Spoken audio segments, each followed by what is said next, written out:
Welcome to Annandale High School as we get ready for kickoff tonight between the DC Divas and the Tampa Bay Inferno. Scott Jackson along with Melissa Kim getting you ready for the action tonight. Melissa, DC coming off an impressive win 2 weeks ago. Blew out Philadelphia 77-0. Tampa's looking to bounce back after a tough 42-13 loss to the Pittsburgh Passion, and it is the home opener tonight for the Divas. And we couldn't ask for a better day for this. It's 74 degrees. Maybe a cloud or two in the sky. Maybe. And, not a lot of humidity here, so couldn't have asked for a better day for this home opener for the Divas tonight. Yeah, Divas looking to build off. It's hard to say you want to build off a 77-0 win, but they are obviously looking to continue to improve after a week off. You got to think that this team's going to come out and establish a lot of things they did last time out. Yeah, establish the run, of course, and then open up the pass game. They had a great balance last week between running touchdowns and passing touchdowns, so you're going to see a lot more of that today, I'm sure. And that Divas defense was terrific. 4 takeaways and obviously pitched a shutout. Yeah, defense, you always want to create chaos, right? And they certainly did a lot of that last week. Maybe throw Philadelphia a little bit off guard. They're going to want to do that to Tampa Bay tonight as well. Yeah, and you got to think this Tampa Bay team, they had a week off as well. I'm sure they look to clean up some of their mistakes from the loss to Pittsburgh. So it should set up for a very good game tonight. And again, conditions couldn't be better for what is expected to be a really loud, raucous crowd here in the home opener as well.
All right, getting ready for the coin toss here as the Divas and the dark burgundy home colors tonight on burgundy, and the visiting Inferno with the red jerseys and the black helmets and the white lettering as we get ready to find out who's going to win this toss and then the decisions from there. Scott Jackson, and also here we are here with Melissa Kim as we get you ready for the home opener here at Annandale High School. Exciting night here, Melissa, and as you mentioned, the open, perfect conditions here. Couldn't ask for a better night. Nice crowd out tonight, too, especially given everyone's enjoying this wonderful weather this evening. Again, for a May day, not too bad.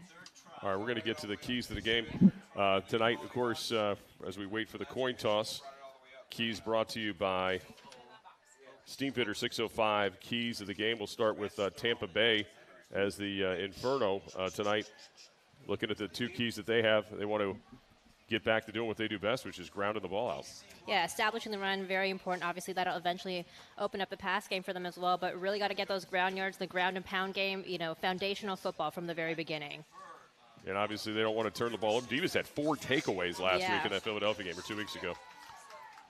So we look at the Divas keys here for the Steamfitter 605 keys. And, yeah, they want to clean it up. A lot of penalties last week in that win. Yeah, 9 penalties, 55 yards. And, some of those penalties obviously could have been prevented. You think about false starts. You think about holding. That's just discipline. That's really just focusing in and concentrating on the play at hand. Yeah, and they obviously want to do what Tampa wants them to. They don't want Tampa to do what Tampa wants to do, which is stop the run. So they're going to try to shut down that run. Our honorary captains, by the way, should mention the Beatties, Betty Beatty and Susan Beatty, who have done so much for the Divas. Betty is the chairman of the board of directors at Beatty Companies. Also heads Betty L. Beatty and Guy E. Beatty Foundation, which supports couples education, health and human services, and philanthropic priorities. And Susan Beatty's the president and CEO of the Beatty Company. So appreciate them being out here and all the great support they give the DC Divas throughout all their time here. So should be a good game here tonight. Looks like the Divas are going to get the football first, so we get to see this high-powered offense with Amanda Congialdi, as you see on the sideline, getting ready to come out to cover this, to return this kick. We'll see who the Divas send back deep. I would imagine Ching Johnson's going to be back there. Kuchiria is a big-time returner. Also, looks like Sienna Britt's going to join her deep. We'll see if the Tampa Bay Inferno try to keep the ball away from her. Their kicker is also their starting quarterback, Candace Brady, number 8, who's going to tee it up. And the Inferno will be going left to right. Divas going right to left here. And this is, I've been told, brand new turf, Melissa. So this is the christening of this turf here for the Divas tonight. And it looks great. It looks amazing. I believe last year the Divas played the last game on the old turf here at Annandale. As we get ready, Brady's going to, I think she's going to retee it. Or no, she's going to walk it off.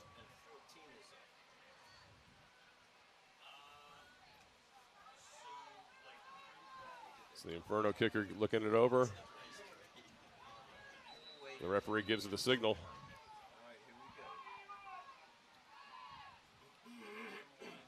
We are underway. It's a high end-over-end kick. Britt's going to take it to the 20. It's going to come here to the near side as the 25. Can she get the 30? She does. Stays in her feet. Gets taken down at the 34-yard. Now give her the 35. So good field position for the Divas, where they'll start 1st and 10 on their own 35-yard line. Yeah, nice cut to the left there by Sienna Britt to kind of pick up those extra couple yards on the return here. Excited to see Ron Prim's offense. Divas really did whatever they wanted in Philadelphia a couple weeks ago in that 77-0 win. Good balance in that game with the run of the pass. They had 226 yards on the ground and 152 in the air for 378 total yards. Yeah, anytime you put 70 points on anybody, I think you're in a pretty good condition to get a win there. So Divas in the huddle, coming out, see what kind of formation we get here. We're going to get an empty formation to start here. Congialdi's got trips to her right, 2 receivers left. They're going 5 wide right away. Ooh. Out of the pistol, Congialdi waits for the snap. Lefty getting ready to load up.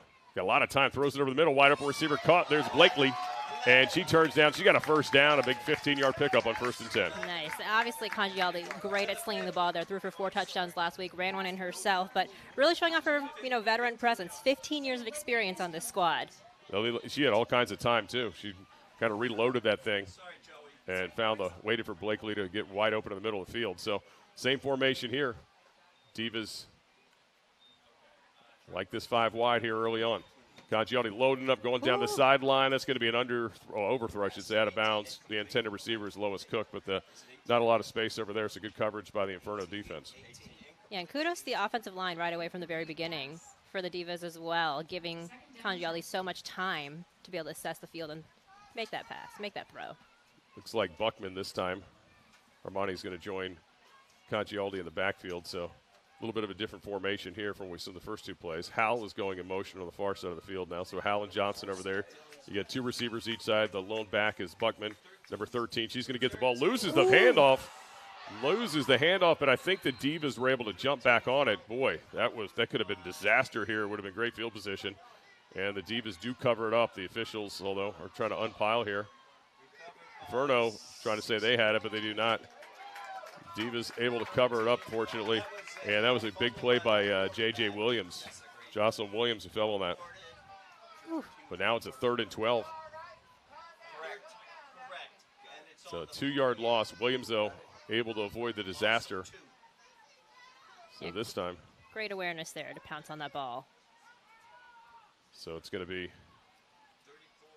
Struber who's in motion. Back to pass. Congialdi loading up. Got a receiver open. First down and then some. Crosses the 30-yard line into Inferno territory. Big play as Navia Howell makes her first reception of the game. End of the season, for that matter. Great look down the middle there. Open man. Got it. So Howell with a big play there for the Divas. We get another look at it. Again, the time that Congialdi has to throw the football. Again, credit to that guy, ladies in the trenches up front. Struber takes the give. Straight ahead, pushing the pile. Struber's going to get inside the 30, maybe back to the original line of scrimmage. The original line was 27. I'm not sure if she got back. No, she got the 3-yard gain there. Yeah. Struber, by the way, leading the league right now in offense. She kind of talked to me yesterday about it. Kindly pointed that stat out to me. She's like, by the way, I'm leading the league in offense. Struber stays in the backfield with Congialdi. Trips to Congialdi's left. Lone receiver to the right is Howell, who just had that big play on 3rd down for the Divas. Congialdi's going to quickly throw it over here to Lois Cook. Cook catches it, waiting for her blockers, and didn't really get there, and that's going to be a no gain or maybe a loss. Looks like they might give her a yard, so that'll move the chains up a little bit. So it'll be about a 3rd and about 4, it looks like. 3rd and 4, 3rd and 5. They've got to get to the,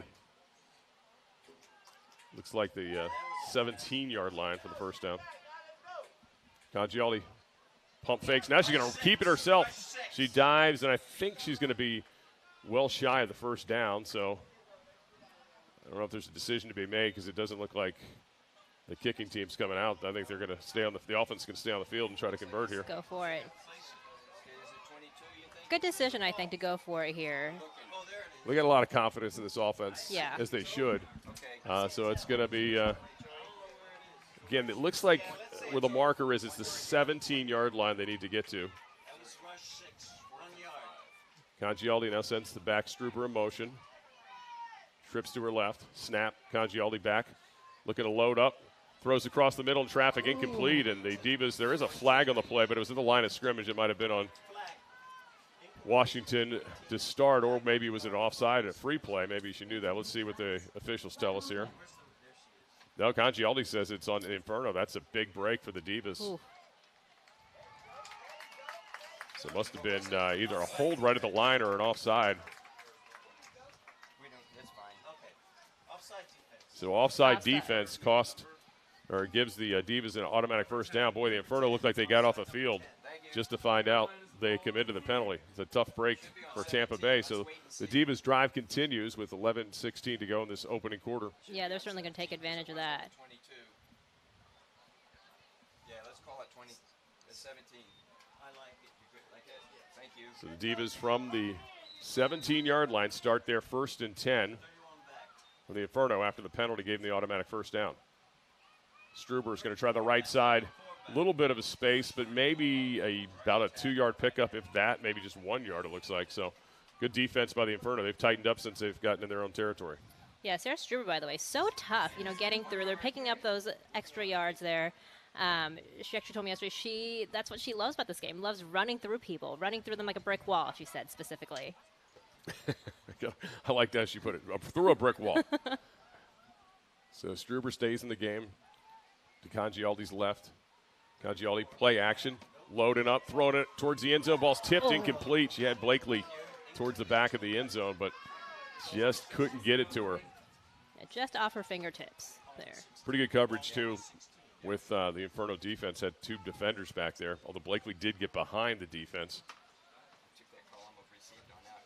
So this is a 3rd down and about an 8, or 3rd 9, excuse me, we'll call it. So the Divas would have to get to the 8-yard line for a first down here. And again, you wonder if this is 4-down territory once again. You got to think that it is with where they are on the field. So you don't necessarily have to get all of it here, but you want to get something positive. Yeah. So Congialdi, again, out of the shotgun. Back to pass. Got time. Now she's going to roll out. Now she's going to run with it. No, throws it. Got an open receiver in the end zone. Caught. Touchdown, Divas. And that is a touchdown for the Divas. And it was Blakely once again who got behind the defense. Blakely with another chance, and she makes good of it this time. Dana Swags Blakely with her first touchdown of the season.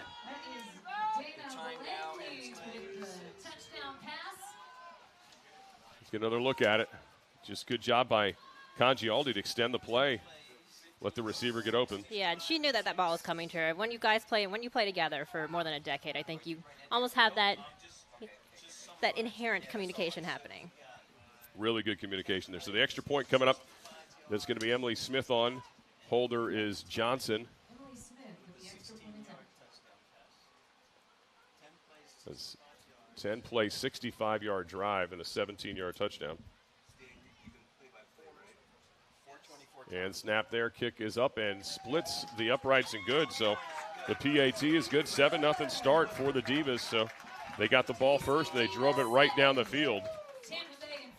Yeah, you couldn't have asked for a better start for the Divas than that. Really marching down the field, moving the ball well. You saw a little bit of a mix of the run and the pass game. I think they've got to be really happy with how that opening drive turned out. Sure did. Especially with points on the board. That's the most important part, right? You got points on the board. Absolutely. Congialdi last week had, last game I should say, had 4 touchdown passes. That's her 5th touchdown pass of the season. You saw her run a little bit there early in that drive, and I think that had the Tampa Bay linebackers freeze a little bit because the threat of her running, and then obviously she just extends the play and does a really nice job there. So, again, 10-play, 65-yard drive that took 4 minutes and 24 seconds, and officially a 16-yard touchdown pass from Congialdi to Blakely.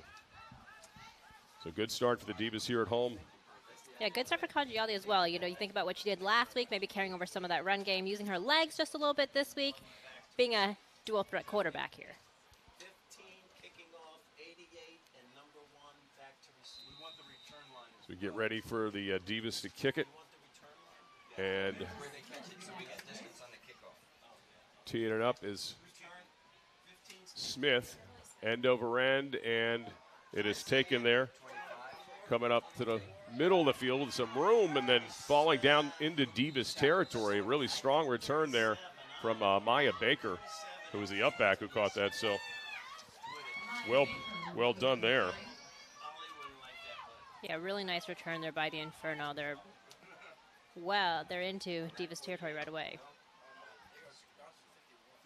IBEW Local 26 has the best electricians in Washington, D.C., Maryland, and Virginia. Our apprenticeship training and residential upgrade programs are top-notch, and no one can compete with the level of skilled craftsmanship that the journeymen bring to the job site. From the White House to World War II Memorial to the National Stadium to National Harbor. For more, browse the new website, and always build it union, be union, IBEW. All right. Now the first time on the field in the Divas territory. Good start to this drive for the Inferno. Straight ahead, it is a give, and being stacked up is Rutland. Shea Rutland maybe gets a yard. They'll give her the 47 of the Divas, so make it a 2-yard pickup on 1st and 10. Haley Van Voorhis, all over that. Wrapped her right up, took her down. She was not about to get anywhere. So a 2-yard pickup officially. And again, this is what the Inferno would like to do, is run the football. They've got some backs that can certainly do it. T. Roberts is the up back. Rutland is behind her in the I formation. Candace Brady takes the snap, hands it to Rutland once again. This time bounces off her own offensive lineman, tries to go outside wide and is taken down shy of the 40-yard line. So a really good tackle there by the Van Voorhis once again. 6 yards. But a 6-yard pickup. So that'll bring up a 3rd and very short here, 3rd and 2.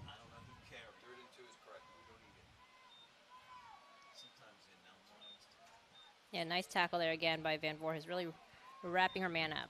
Yeah, and that's not an easy runner to take down. Rutland's a strong back. So we're seeing a little bit of Rutland here early. Now this time it's going to be Roberts, T. Roberts, the lone back with Brady out of the shotgun. Now back in motion. And we got a legal shift, false start. Yeah, false start on the offense. So that's going to take what would have been just a 3rd and 2, now making it a 3rd and 7. So a big break there for the Divas. As the confusion when Taylor came in motion, I don't know, something Some messed that play up. miscommunication there happening, on the Tampa Bay side. Divas defensive staff, you see over there, Willie Bennett and Alex Ruiz, the co-defensive coordinators. Bennett comes back. He was part of the 2015-2016 Diva Championship teams. So here's the 3rd and 7. See if they change the formation. It looks like 2 receivers each side. Roberts, the lone back, next to Candace Brady. Yeah, it looks like they're going to go for the pass game here. Brady back to pass, loading up. Oh, the receiver falls down. I don't think it would have had a chance anyway. She really, a lot of miscommunication there. Trevia Mason kind of stopped the route short where Brady was kind of loading up towards the yard to gain.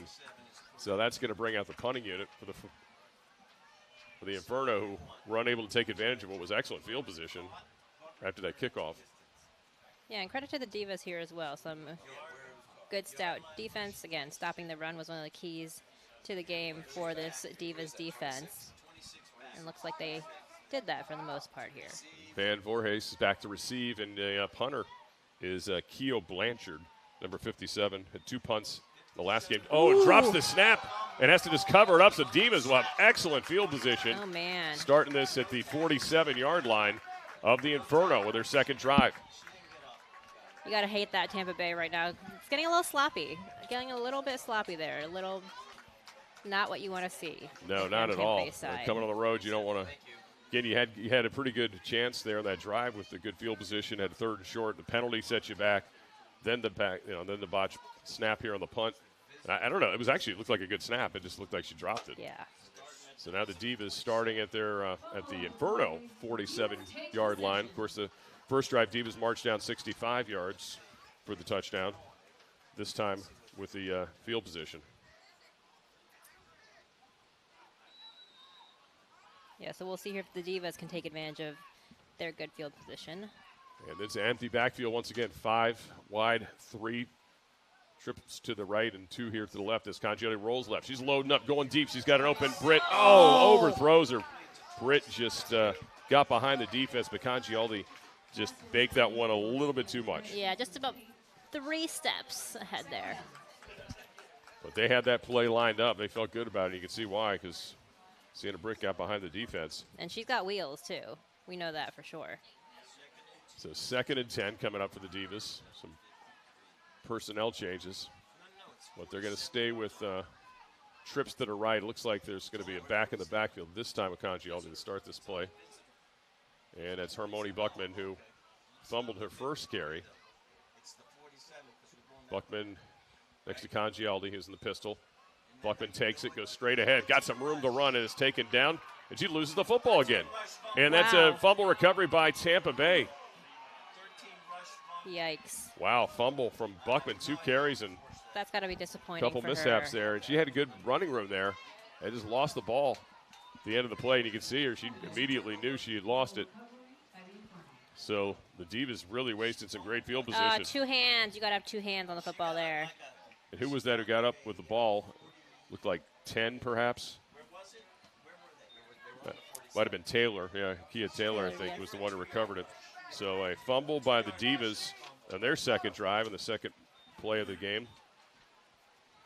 And again, these are the things you don't want to give a team another chance. You kind of let them off the hook after they had the botched punt. So here come the Inferno offense. We'll see if they can take up advantage of the opportunity this time. Head coach Candy Thompson over there on the sideline, very excited to see her team get another chance here with the ball. Again, I formation. T. Roberts, the up back, and it's Rutland again, pushing ahead, rolling through, still on her feet, finally gets taken down at the 48-yard line. Good pickup of about 5 yards on 1st and 10 for the Inferno. Yeah, it took 2 Divas to take her down. So 6 yards. Rutland to make it a 6-yard game. Shea Rutland only had 1 carry in the previous game, getting some early work here tonight and a couple promising runs here so far. Again, Roberts, the up back, with Rutland as the deep back. Candace Brady under center. Got a receiver on each side. And play action this time. Brady's rolling right. Under pressure, has got to throw it away and caught. And a first down from Mason and then some. So Trevia Mason is able to convert and gets the ball into Divas territory at the 38-yard line. Yeah, nice grab there. Using her height as well for a little bit of an advantage to get that ball. 5'9". Yeah, that's a good throw here. Under a little bit of duress right here. She's got to kind of pick it up and boom. 13-yard pickup when they needed it. So 1st and 10 now for the Divas 38. See if the Inferno can even things up on this drive after the Divas fumble. Harmony Buckman, second carry. This time unable to recover it. Taylor going left side, a little jet sweep. She's got a first down and then some. She's at the 30, 25, inside, maybe pushed out at around the 20-yard line. We'll see the officials marker out at the 23-yard line. So big run on 1st and 10. And the Inferno are in business at the Divas 23-yard line. Yeah, nice run there, nice pickup. Really putting the Inferno in great position now in the red zone, just outside of the red zone. They're getting there. But this is a promising drive here for the visitors from Tampa. 16, got it. So Candace Baker wants Meg Joyce to go to the left. Looks like they're going to have trips on the left side. One receiver here on the near side, one back in the backfield.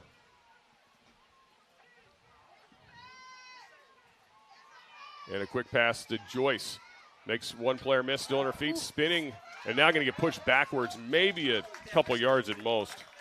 But good defense on the edge by the Divas. Yeah, great defense by the Divas there. Really. They were not letting anybody get around the corner that time. So they're calling it a 3-yard game with forward progress. So 2nd and 7 coming up. So huddling up. Candace Brady's going to break the huddle. Holmes is the up back. And Taylor is the deep back. Give to Taylor straight ahead. Taylor's not going to get anywhere. Excellent defense from the Divas. Bottom of that pile, I think that's Hall flying in. And 21. Great defense there. As Sharp just closed that hole quickly from the linebacker position. Yep. Really a swarm. Yep, they all saw her. Clark. Not about to let her get anywhere. Yeah, Sharp came flying around there and grabbed her from behind. So 3rd down coming up is a big one for this Divas defense. You got a 1 or 2 for Tampa. This is 4-down territory. They need to get to the Divas 13-yard line. Pitch out Smith, trying the right side wide. She's got some blockers. She's got the 1st down and then some. Going towards the end zone. She's going to be out of bounds at the 2-yard line. So 1st and goal to goal coming up for the Inferno. Big run on 3rd down. So never had to worry about the 4th down decision. Really good work by Roberts out front. Oh, nice block there. Yeah, had definitely some great blocks up front to help her along the way. So that's twice Smith beat him on the edge. Was to the left edge, now to the right edge. So 1st and goal to goal from the Divas 2. 4:35 clock moving here in this opening quarter. So this will be a 57-yard drive. Get your numbers. How many plays? 57 yards. 7 coming up. So 7 coming up. Candace Brady under center. Roberts, the up back. The deep back is Smith once again. Brady gives it to Roberts, who gets stacked up and pushed backwards. Big penetration for the Divas. Hall getting in there. Nice defense. They read that And perfectly. Jenkins. Jada Jenkins and also linebacker Kerry Hall blew that play up. That's a loss. And Hall had 3 tackles for loss in the first game to lead the team. There's one there. That's a loss of – they're going to say that's a loss of 1. So it's going to be on the 4-yard line. Felt like more than that, didn't it? Definitely, yeah. You can feel it from up here in the press box even. All right, so again, Roberts, the deep back this time. Roberts turns a corner. Ooh. She's got some space. Is she going to get in the end zone? She does. Touchdown. The Inferno are an extra point away from tying this football game. Yeah, using that edge again, like we mentioned earlier, they are really taking advantage of that. I think they've figured out that going up the middle is not going to work against this Divas defense. Well, we said Tampa needed to establish the run. Divas need to stop it, and on that drive, Tampa was better at doing what they wanted to do than the Divas were stopping that. What time is it now?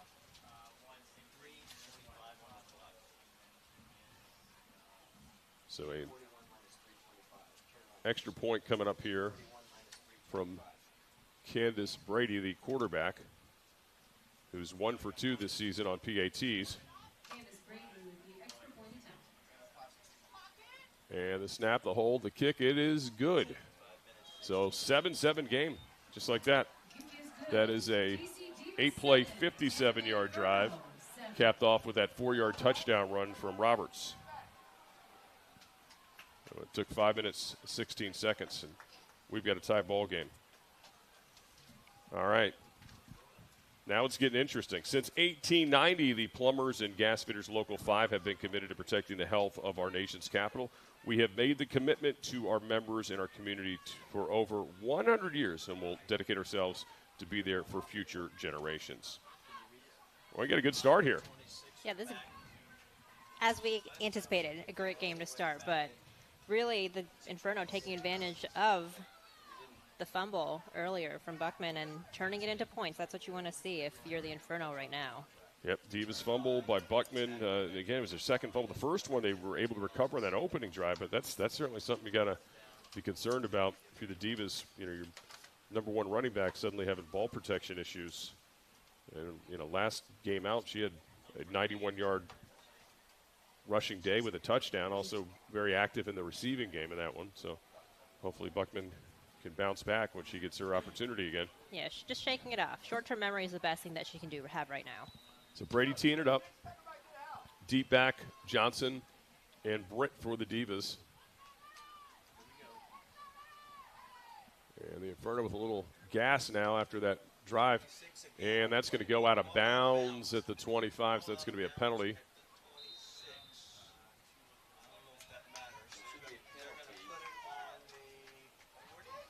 I think that will be moved all the way up to the 40 where they'll spot the ball, so the Divas are going to have a really good field position to start. Make that the 30. Ball out of bounds at 26, and they're putting it on the Hopefully they can take advantage of that here. They had great field position. I'll make that the last time 35, out. sorry, and 35 with the penalty. Last time out, so. Yeah, we'll see what the Divas can do. Again, they've stopped themselves so far. Really, the Inferno haven't stopped them. So Congialdi comes out of the center. Looks like the running back this to start this drive will be Whitney Sims, number 24. 24 back. And Britt in motion. Give to Britt on the right side. Britt makes one player miss. Running it wide, but it's going to be strung out for maybe a loss. I think she loses, but I think she was faced. There might be a face mask on that play. We'll see what the call is, or a hold on the edge. Yeah, they're saying flag. I think it's a face mask. She's got a little pep in her step coming off the field, so I think you might be correct. Yeah, see what the referees tell us here, but yeah, it looked like the face mask was grabbed when they're bringing Britt down. That play got strung out. I mean, the Inferno defense is all over it. Just the technique is going to cost them.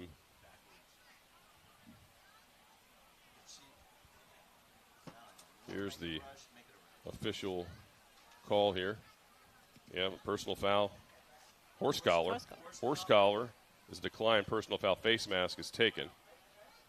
So that's our head referee there, Heather Monroe, letting us know. So there was two penalties, a horse collar and a face mask. Penalties starting to become an issue right here for the Inferno. That's their fourth one of the day. Yeah, let's see if we can get another look at it here. So Britt's right here. Yep, there. Oh, yeah, both. Yikes. She got up pretty well, too, all things considered. So Divas at midfield now, 1st and 10 after the penalty. Whitney Sims remains in the game.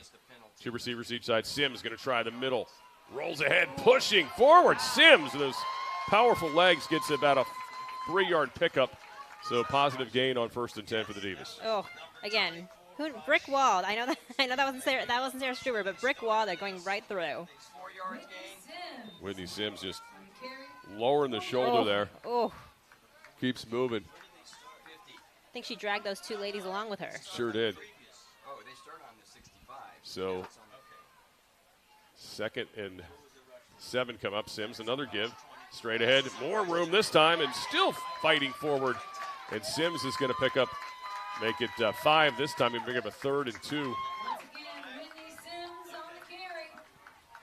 She really finished that run off. 5 yards. I think they found what works in their run game today against this Inferno defense. Yeah, give you definitely a different look from Struber or Buckman when you have the more powerful Sims coming in the game.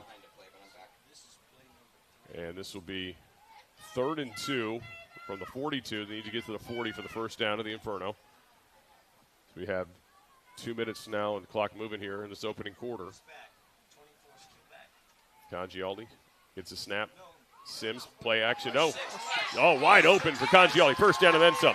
She's at the 30, runs over the DB and gets tripped up by Meg Joyce after a pickup of 11. Nice pick of literally green space. She saw that green space. She's like, I'm going. What a great play by Congialdi. 14-yard run, actually. She got marked down the 28-yard line. So 14-yard run for Congialdi. Let's watch this again. Really good. They all bit waiting for Sims, and there was, like you said, nothing but green grass or artificial turf. Oh, that's true. Turf. Totally forgot for a moment. Oh, everything's, That's how good the turf is. We forgot That's right. it's turf. It's so clean. All right, 1st and 10, Divas inside the 30 now of the Inferno. Struber in motion. Back to pass, Congialdi. Loads up. Got Blakely again. Right towards the 22-yard line. So good pickup there on 1st down. Nice pitch and catch as we are under a minute in this opening half. Divas trying to respond after the game was tied up. And you can slowly feel the momentum moving back in their favor here. I think in the Inferno had a bit of juice, you could tell, even on the kickoff, after they scored that touchdown to tie the game on their last drive. But now you kind of feel the momentum going back in the Divas' favor right now. And Struber's going to take it. Got the 1st down and then some. Still on her feet. Gets inside the 10-yard line. Big run from Struber on 2nd and short. So the Divas in business again. And that might be, well, they're going to have to stop the clock because of an injury. I say that might be the last play of the quarter if they want it to be, but we'll see. The injured Blanchard's getting up slowly for Tampa Bay, so everybody's going to take a knee here for a moment while we make sure Blanchard's all right. But what a great run by Struber. Again, running through everybody here. Sarah Struber had 3 touchdowns in the opener. Blanchard looks to be okay. She was able to get off on her own power. So the Divas will come out here with a 1st down, and they're going to mark. It's marked at the 10-yard line, so 1st and goal to go from the 10. So the ball's being spotted. Struber again going the right side. Got a little bit of room. Now she's going to be stood up maybe shy of the 5. So a pickup of about 3 yards. They're going to mark her at the 6. So again, 2nd and goal from the 6. And that is the end of our opening quarter. So good start for the Divas, but then the Inferno were able to answer. And now we've got a 7-7 ball game as we are headed to the end of the opening quarter.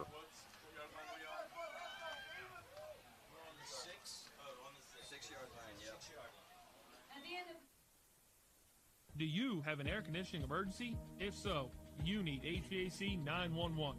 Call 301-939-0499 or visit HVAC911.com/EC for service 24 hours a day, 7 days a week. The most skilled and experienced HVAC technicians in the DMV are only a call away. 301-939-0499 or visit HVAC911.com/EC for service 24 hours a day, 7 days a week. Brought to you by Steam Fairs Local 602. Attention, veteran plumbers and career-minded young adults. The plumbers of Local 5 Washington, D.C. want you.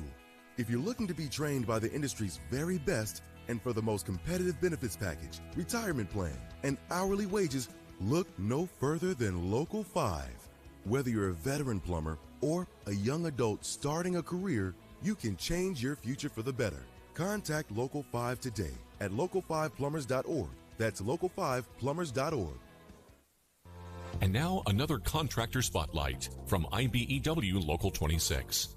Hi, my name is Joel Brown, President, Brown Electric Group, LLC. We are a proud signatory contractor of IBEW Local 26. IBEW Local 26, they provide my company with knowledgeable, skilled, talented, articulate electricians that I don't mind being the face of my company on service projects, commercial projects, larger projects, and oftentimes these electricians are exceeding the requirements of the owner and the client. It gives Brown Electric Group a leg up. You need knowledgeable, skilled electricians. I can go to IBEW Local 26 and get those guys that have gone through 5 years of school, men and women that are licensed. For a company such as myself that's trying to grow, I can't get that anywhere else.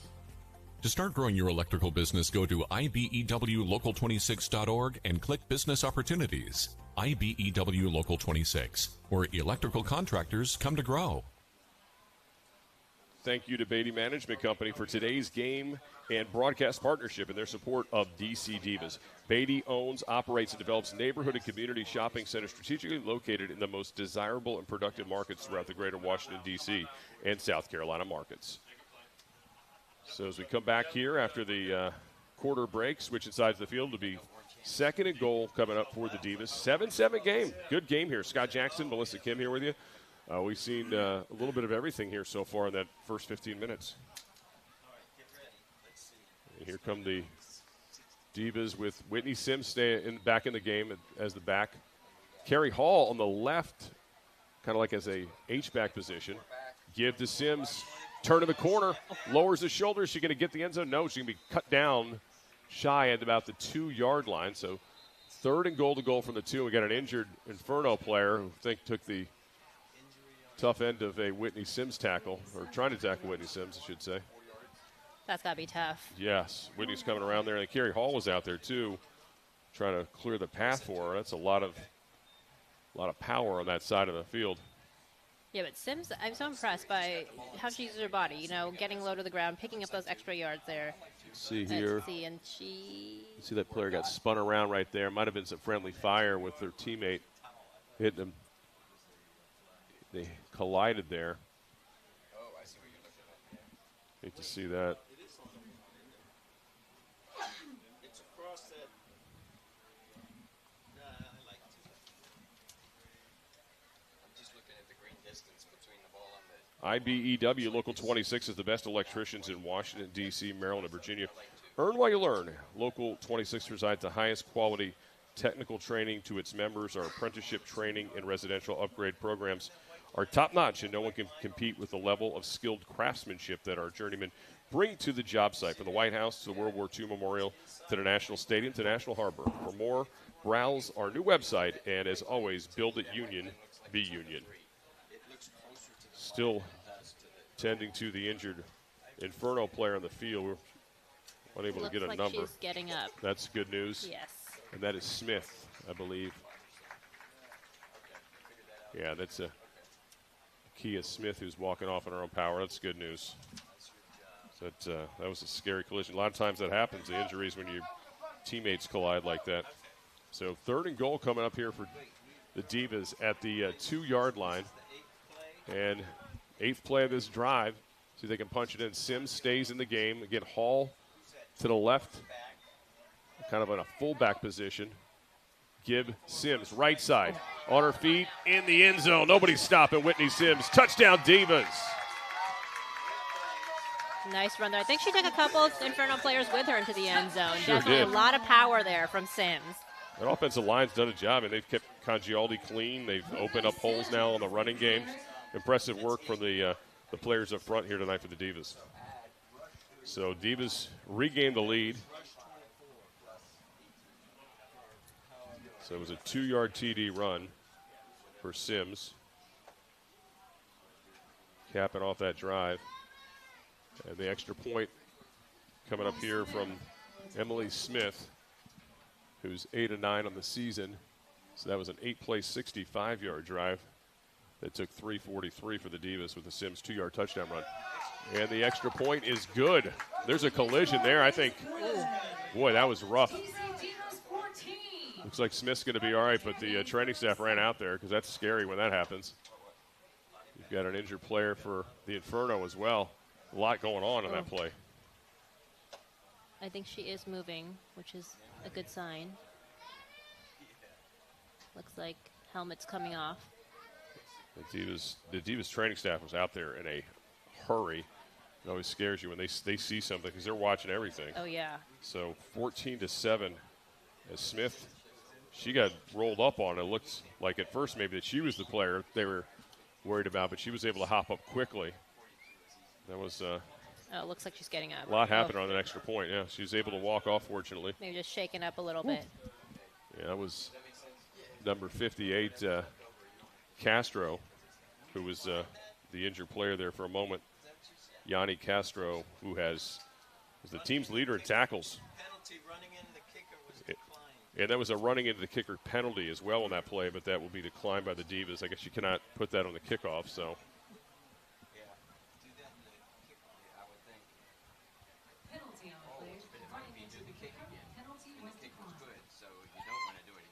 So the Divas now ready with the 14-7 lead, getting ready to tee it up.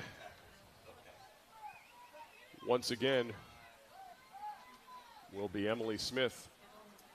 Last time we had a kickoff, the Inferno got really good field position back in the first quarter, but they were unable to take advantage of it. Feels like Smith's missing something. Football. Oh, the ball. Yeah, there you go. That'd be important. That would be kind of important. She had the tee ready, and there was just no ball to tee up. I was like, what are we waiting for? Oh. The football, yeah. Kind of an important part of the game. Underrated part of the game. Yeah. The old football. All right, back deep is Roberts on one side and Joyce on the other. And they've got a middle returner here as well. And there's a low kick. It's going to skip at the 30. Picked up by Roberts. Roberts got the 30, 35. And turns fields, taken down to the 38. Good tackle there from the Divas. And that was number 14, Navia Howell, came in and threw her down. Great tackle there. Got her right down by the waist. So the Divas that time, a little bit of a squib kick of sorts. A little short pop kick, I guess you'd probably call it, more so. Some good special team strategy there from the Divas. So 1st and 10 at their own 38-yard line, or make that 39-yard line is what they're giving the Inferno. Inferno will come out from the sideline. Candy Thompson and the staff sending the offense out. We'll see what personnel grouping. They've had a lot of different personnel groupings here early going with these running backs.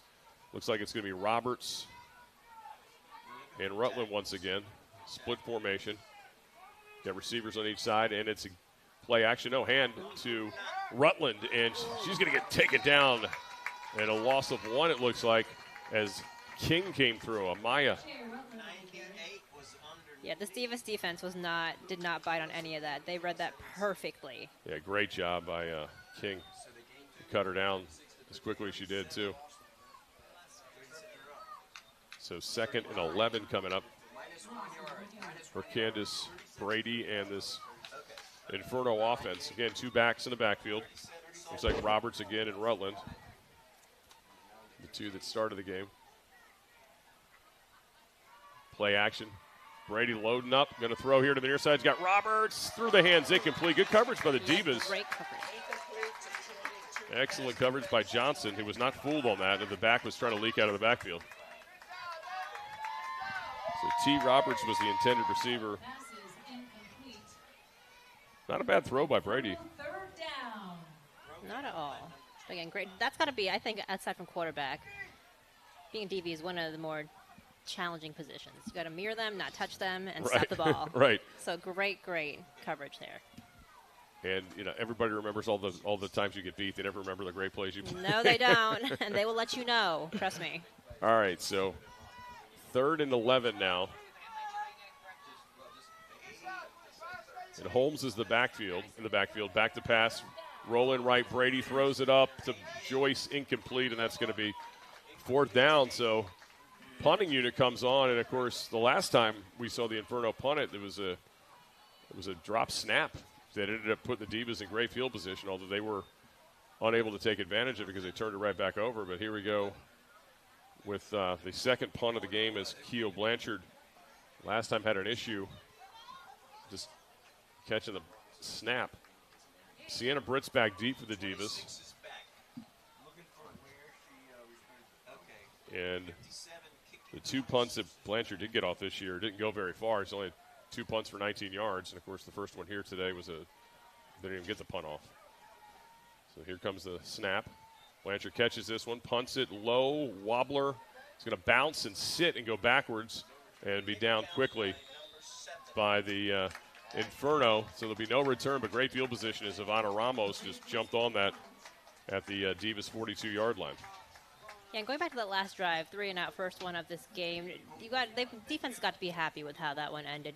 They got a big fat donut last week against Philadelphia. Probably disappointed that they allowed the Inferno to get a touchdown in this first half, but got to be happy about the trajectory of where they're heading right now. Absolutely. And then the best part of that is you kind of pay off what the offense did, right? It gives you the lead, and then, right, you just go down and shut the door on them. Whereas, they did that in the opening drive too, but then the turnover obviously created some momentum there for Tampa. So Congialdi in the backfield with Struber. Got two receivers to her left, one to the right hand to the Struber. Struber's going to try here the near side. Struber's got the 40 into the 42, 43. Where she's going to be out? Maybe a pickup of about a yard. A lot of running for a yard, so they're going to mark her out at the 42. The line of scrimmage is 41, so 2nd and 9 coming up. Yeah, Struber, the third year on the Divas, but by the way, has experience playing in Salzburg, Austria, where she's from. On the Salzburg Ducks, she told me she had 5 years of experience coming into the Divas. Football is very international. It is. Women's footballs. Low snap. Congialdi, though, picks it up. Now she's going to roll left. Now she's going to load up, going deep. She got Blakely down there. Blakely catches it in traffic. Pulls it down at the 27-yard line. 1st and 10, Divas in Tampa territory. I mean, that's something that only comes with experience like that, to really not get rattled after the ball is dropped, picking it up, keeping your eyes down the field, and looking for your open man, and she found her. What a great throw by Congialdi, and, of course, excellent, as we see it again, job by Blakely to catch it in traffic. That was a beauty. It's good coverage. I mean, not much more you can do. What else can you do? Tampa Bay end of it, I mean, Jasmine Leach was right there. Getting Struber the lone back to the left of Congialdi. Congialdi loading up. Across the middle, caught by Cook, who gets stood up at the 15-yard line. But Cook is going to have the Divas down to the 16. So it's going to be about a 9-yard pickup on 1st and 10. Yeah, 9 yards good. So 9 yards to 2nd and 1 coming up. We got a penalty, though. Let's wait and see what the call is. Flag down. Let's see what the referee's going to call. Looks like a roughing. Shot to the face. Hands to the face. So that's a big penalty there. So the Divas, it's like tacked on after the catch. So that should be a 1st and goal to goal coming up, it looks like. Yeah, Inferno's, the penalties are really starting to become an issue. That's their 5th one on the day so far. The Divas only with 1. Again, that was one of our keys to the game. Yep. Got to clean up the penalties from the Divas side, and they're doing just that, playing some disciplined football. Good job by Cook to be able to hold that in. I mean, she really took a shot there. So 1st and goal to goal for the Divas. Coming up from the 7-yard line. Against Struber, the lone back. 2 receivers on each side of Congialdi. Amanda takes a snap. Rolling left. Amanda is under pressure. She steps away from it. Still standing on her feet. Misses another defender. Throws it across the field. Caught. Touchdown! Touchdown to Howell! You got to be kidding me. Navia Howell from Amanda Congialdi, who's just too cool. Shook off 2 defenders. I mean, that's only kind of the experience that you get with being a veteran. I don't know how she did that, how she had the wherewithal to keep her eyes down the field, still dodging her defenders, and then finding Hal was just kind of casually standing there like, hey, I'm open. Give me the ball. Beautiful play. Let's get another look at this. So it's one defender crashes in the D end on her feet, shakes that off. Ready? Here comes another defender, makes that miss, and then still another defender closing in. And what arm strength to throw it all the way across the field to the wide open Hal. And as you mentioned, the eyes, right, to know that the receiver was there the whole time. Incredible. So that was a 5-play, 59-yard drive that took up, drop, snap, thrown ahead. We've got Carrie Hall's got it, but no, not going to get it. So the PAT is going to fail, but it's a 20-7 game. Again, 5 plays, 59 yards, and the timing on that. That goes down as a 7-yard TD pass, right? Yeah, 7-yard TD. Look, I know it was only 7 from north to south, but if you want to go the east to west distance too, I feel like it was obviously way more than 7 yards. Yeah, it was a lot further than that. Let's take another look at it. This is just tremendous. Best 7-yard touchdown. Here. I know, prove my point here. Best 7-yard TD you'll ever see. I mean, incredible. I laugh because she makes it look so easy. And it took 2 minutes, that drive, too. And the only thing that didn't go right was the PAT as the snap was dropped. But 20-7, Divas on top.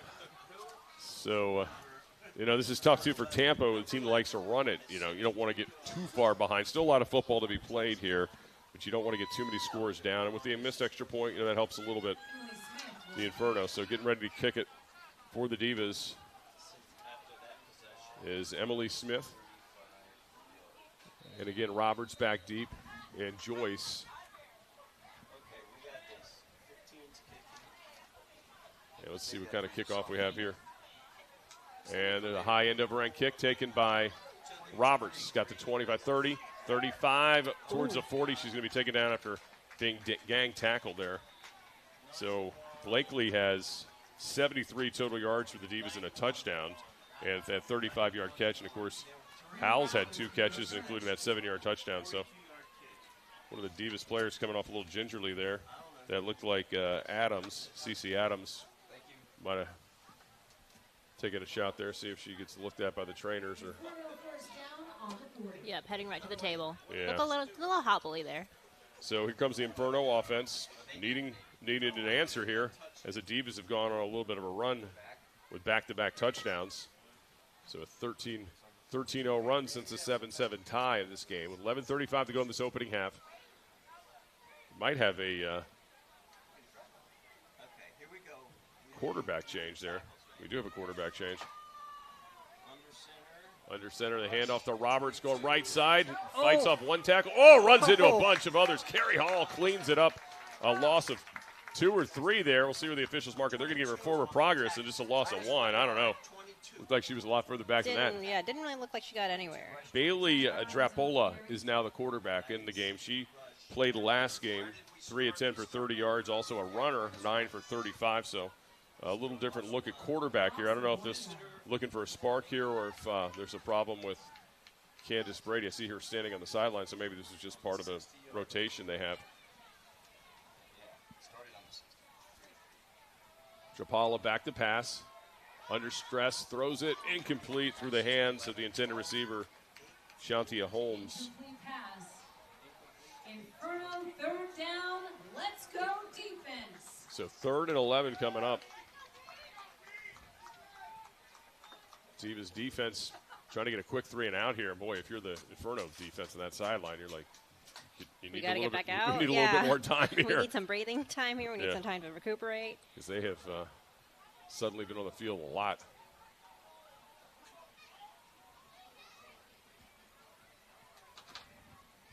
So Bailey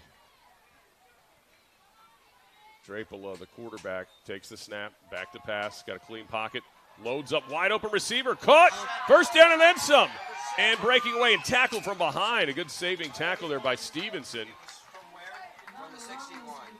And that was a big, big play when they absolutely needed it, as Ivana Ramos found herself wide open. 25-yard line. Stevenson a little hobbly as well, but looks like she's going to walk it off. 36 yards. Tell you, with a big tackle there, that was a saving tackle, but receiver just got behind everybody. And Ramos makes a big play when needed for the Inferno, as they were backed up. That might have been the little spark that they needed on this drive. Absolutely. Big 36-yard pass play. So after the 36-yard pass play, a 1st and 10 at the Divas. So now we're getting unsportsmanlike conduct in addition to the big play. So are they going to mark that off? I think they're going to mark that off from the 25, right, where she was down, or was that where the? Sorry, it's on the offense. Unfortunately, it's on the offense. No. They're saying no, it's in the offense. So it's an offensive penalty as they've corrected it. So that's going to take away a big chunk of that big play. So we're trying to get the accounting done here. Again, penalties. Yeah. You know what I mean? These are penalties that are really preventable. The holdings, the face mask, the horse collar, just disciplined football is really what it is when it comes to these unsportsmanlike after ones. big play. That was Jenrette. Their number 40 you see on the screen there. Yeah, just really unnecessary, you know. Kids been killing their momentum. You can see that right here. So that's going to move it all the way back to the Divas 42-yard line after it was, or make that 41-yard line after it would have been at the 25. So, boy, 16 yards lost on that big play.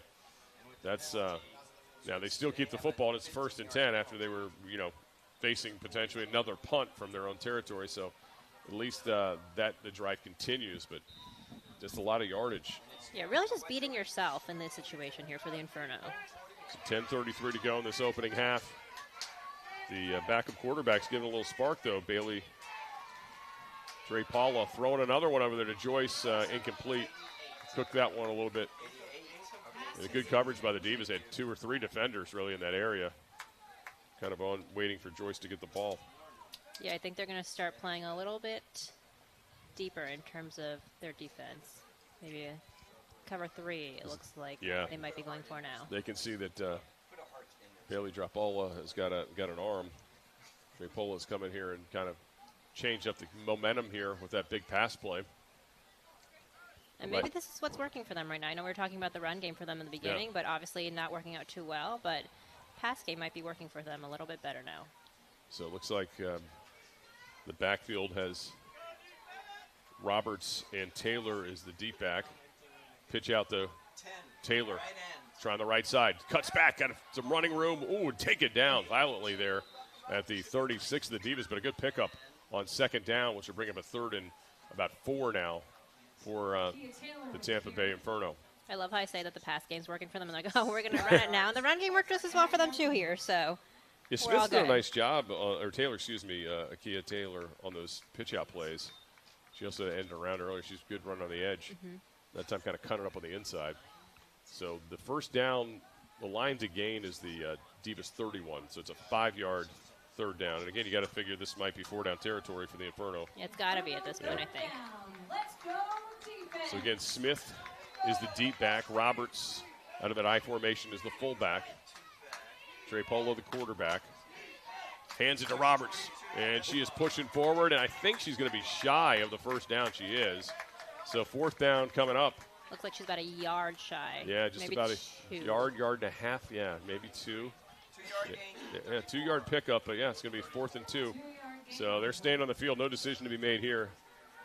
33. As Drapola is looking at the sideline for the call.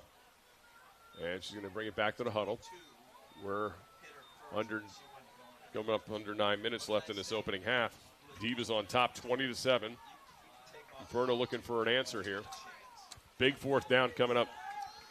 Same backfield, too. Roberts is your fullback. And Taylor is the deep back. Receiver on each side of Dre Paula on a big 4th and 2. Handoffs. Taylor makes one miss, gets the first down, and then some. And then kind of looked like she just stopped. I don't know if she hurt herself. Looked like she was injured. At like the 27, she just started kind of cradling. After she got the first down, now she's going to. Just holding her arm, holding her left arm there. She did a nice job making the defensive player miss. Yeah, I thought it was going to Roberts at first, honestly. So I think giving it to Taylor was obviously a good decision here. She's having a hard time getting off the field. Now she's going to stop. Let's look here and see if we can see what happened. She hurt herself, making a jump cut. Let's see. Right here. Then she just kind of, I don't know. Oh, I don't know. She's like holding. Yeah, like holding she her just, left side as she comes, left shoulder, I think it looks like. Something came out. I don't know. That was interesting because it wasn't like she was hit or anything. Yeah, she was not touched really there until the end. I thought maybe she pulled a muscle doing like a jump cut or something there, but no, that wasn't it either. As she said, she was grabbing that left shoulder right away. Yeah, they're holding her steady there. Yeah, it might have come out. I don't know if she's got a shoulder issue, but she does have some padding up there, it looks like. So she might have dislocated it, looks like. She looks like she knew immediately what was going on there. Oh, boy. So they're bringing her over to the medical tent on the near side of the field where all the trainers for the Divas and the medical team is. And that hurts. I can tell you that for sure. I know it doesn't sound like a lot when you say that your shoulder popped out, but it definitely hurts. Ugh. All right, 1st and 10. The Inferno, though, big run by Taylor before the injury. So Roberts stays in the backfield. Bailey Drapala has got them on the move here with her first drive of the game. Drapala loading up, throws it over the middle, underthrown, incomplete. Intended receiver was Meg Joyce, just couldn't get it there. So they'll bring up 2nd and 10. I think as the game has gone on, too, you can tell that the Inferno O-line has really been improving. You see the quarterback with a lot more time to throw, seems a little bit more calm at least, and has really settled in. Yeah, both these teams' offensive lines have protected their quarterbacks nicely.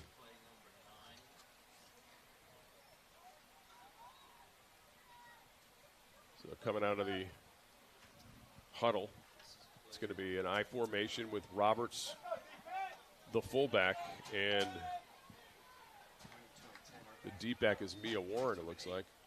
No, make that 9 is Rutland. Rutland spins around, picks up about 4 yards, give her 4 yards. So 3rd down, 6 coming up. Yeah, not a bad pickup. Tried to cut a little bit to her right. Was stopped short there. No, actually, just a 2-yard gain. They're going to say, okay. So make it 2nd and 8, or excuse me, 3rd and 8. That's an Inferno 3rd down. Let's So 3rd down coming up is a big opportunity again for the Divas. But I will say what I said last. I'm pretty sure this is probably a 4-down situation for the Inferno. I don't see them trying a field goal. Trey Polo with the I formation behind her. And a pitch out to Roberts. T. Roberts cuts. And she's going to get strung out. She's got the 20 and then some. Pushes her runner out of the way and a 1st down. 1st and 10 of the Divas 14. Good run by T. Roberts. Yeah, that's where she thrives, like we were mentioning earlier. Off the sides, off the edges. Yeah, she got tiptoed a little bit before she went out there. Once she got that corner, and she's tough to bring down. Sideline was actually the savior for the Divas, perhaps, in that play. Great run, good cut. And Hall in pursuit. Oh, yeah, nice stiff arm. Yeah, she's very effective with that. So 1st and 10, ball sitting at the 14 of the Divas as the drive continues for the Inferno. Trying to respond here, down 20-13 here. Excuse me, 20-7. Down by 13 here in this opening half. 6:45 to go. Bailey Drapolo, who came in, has really sparked this offense here. Pitch out to Roberts, right side this time. She's got the corner again. 10, 5, end zone touchdown, but there's a flag. I think it's going to be a hold. I think that's going to come back. And the Divas are pointing at the Inferno the other direction. But that flag was thrown by the official right on that side of the field who had a really good look at it. I think there was a hold on the edge, so that touchdown's probably going to be taken away. You're keeping score at home. That'd be the 7th penalty for the Inferno. And this one's a real costly one when you lose a touchdown. Oh. That's tough. Although I don't know if you get the touchdown without the hold, frankly.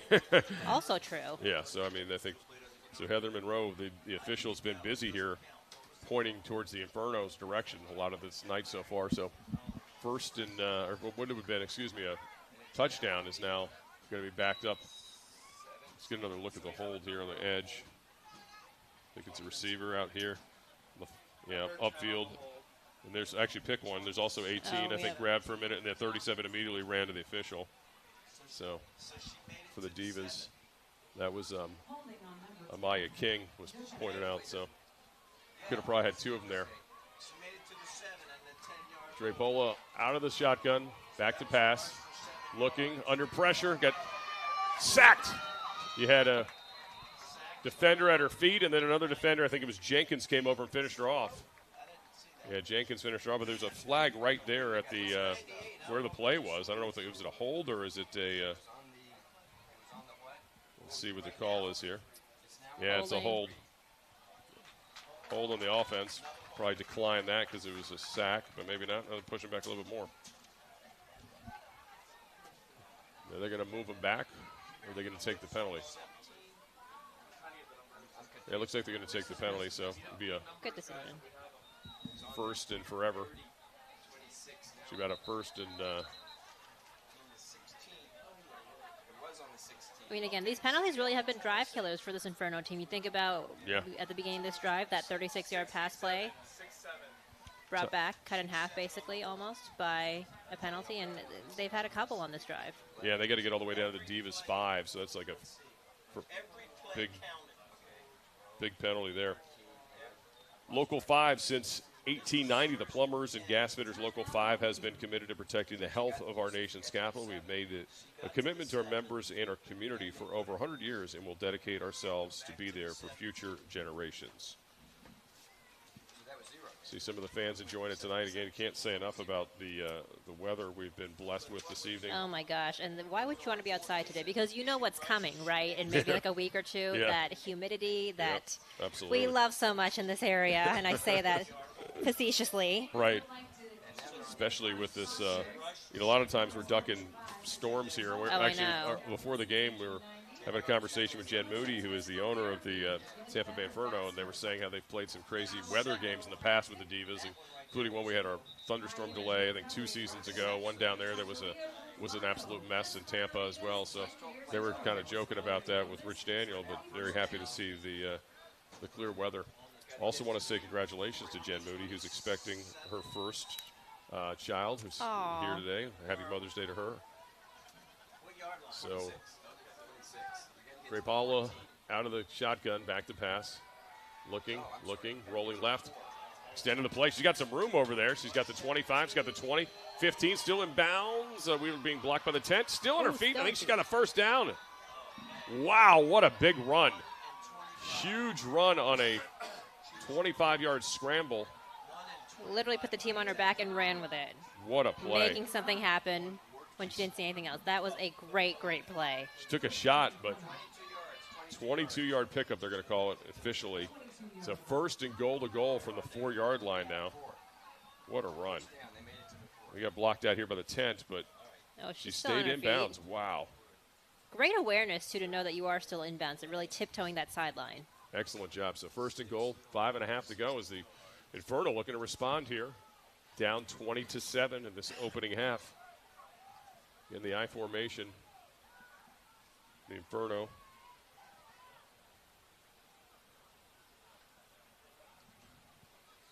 Pitch out here on the near side is Roberts, and she is going to get the corner touchdowns. Bree Roberts with an easy 4-yard scamper for a score. So a big response from the Inferno after the Divas had scored on back-to-back possessions. And they get the response they needed. They absolutely had to have a drive, and they got it. Yeah, overcoming some adversity on this drive as well with those penalties, with, but otherwise some really great plays there. All kind of spurred by Drapola. That first pass play, that 36-yard pass play, and then now the 22-yard run. Yeah, in terms of degree of difficulty, this was a difficult drive because you mentioned, they backed themselves up. They had a big play, then it got an unsportsmanlike that pretty much erased a lot of the yardage. But what a terrific drive that finishes. It's 13 plays, 60 yards. That Roberts' 4-yard touchdown run, it took 6 minutes and 30 seconds. Yeah, maybe not the most efficient, but yeah, exactly. At the end of the day, you got points. Got the extra point's good, and that could be significant. So it's a 6-point game now as Brady comes in and converts the extra point. So that missed extra point by the Divas, might be looming large here at some point. But a 20-14 game now is Tampa Bay after a 3-and-out and also a turnover on a botched punt have really turned their fortunes around here. Yeah, not too shabby. An interesting game. Certainly nothing boring happening here. No, exactly. Just a lot of drive into the football right here so far, and you've got to be impressed with the way they went to, again, the backup quarterback, Drapola, and she played last week or 2 weeks ago, I should say, as well, but came in here and really engineered that drive. And as you mentioned, had overcome multiple penalties. She might have been the offensive spark that they needed in this particular game, perhaps. Pay it off.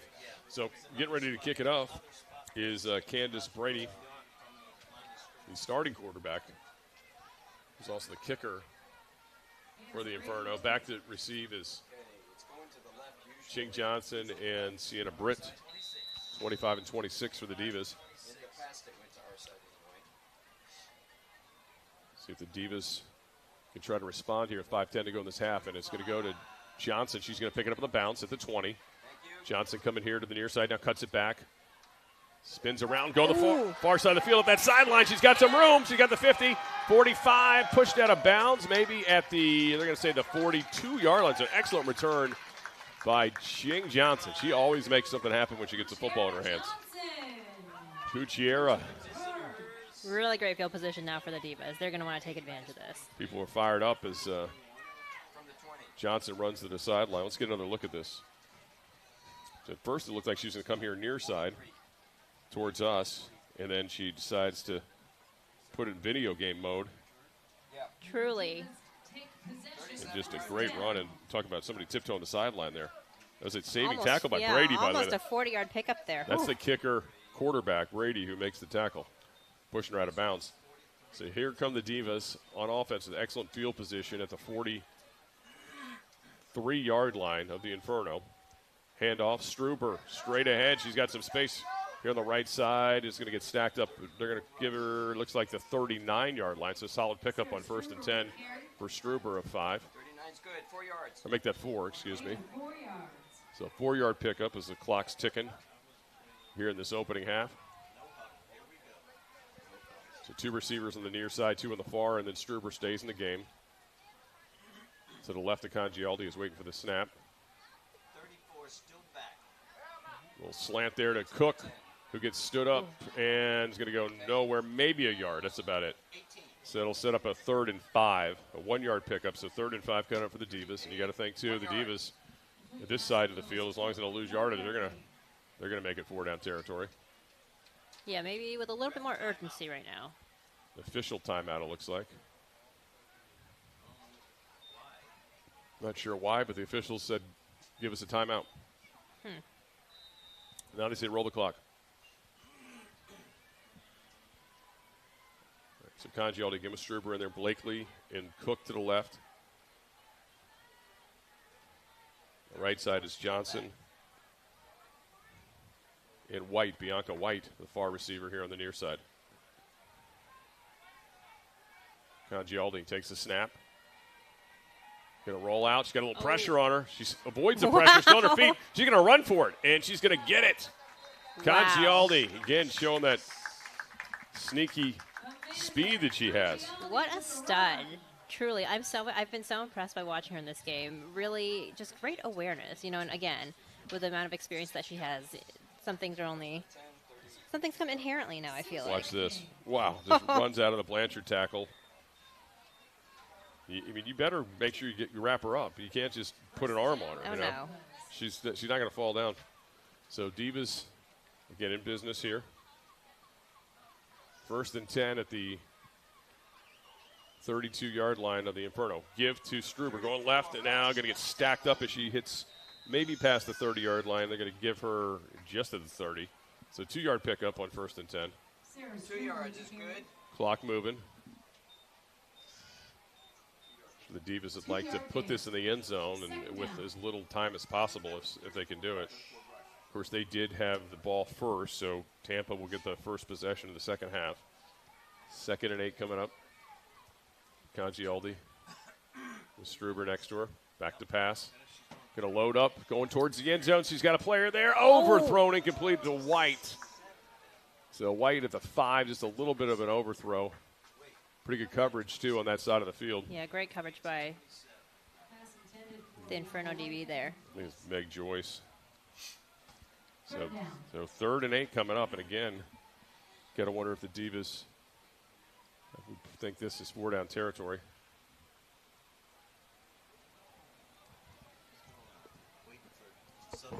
Where they are right now with the 37, this would be a really long field goal. So don't want to lose yardage. Certainly could afford to even sneak in a run here, perhaps. We'll see what they do.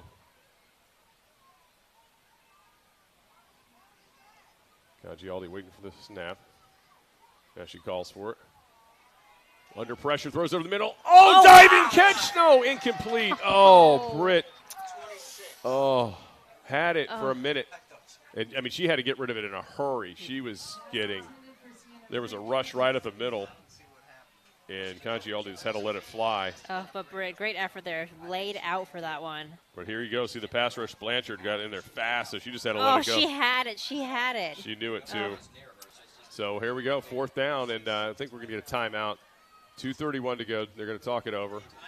Ron Prim talking to his offense, but, boy, what a tough break there for the Divas. Oh, I know. Oh.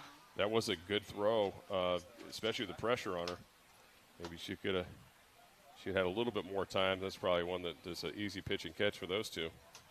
Yeah, Sienna Britt, by the way, who is giving back in the game of football. I actually know her from a previous situation where she coaches wide receivers at Howard University. So it's been so cool to see a lot of these ladies and how they give back to the game, too, and getting to know them in the last couple of days. Yeah, it's great. They, such a love for football. I mean, you have to love it to do this and have spend time in it all the time. You have and jobs. on top of that, she's a student as well at Howard, and really, really neat to see her out here.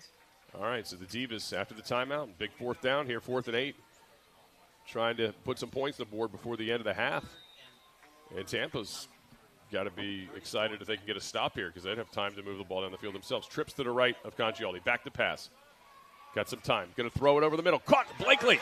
She's at the 20 and got the first down, and she's going to fall down at the 18-yard line. 1st and 10, Divas. Well done. That Congioli-Blakely connection, very, very much alive. Congioli and Blakely just know each other so well, and that's, you figure that was the person she trusted the most. Let's take another look at this. Blakely was the far receiver here. And she was wide open, did a great job. What do we have here? We got a 2-minute warning.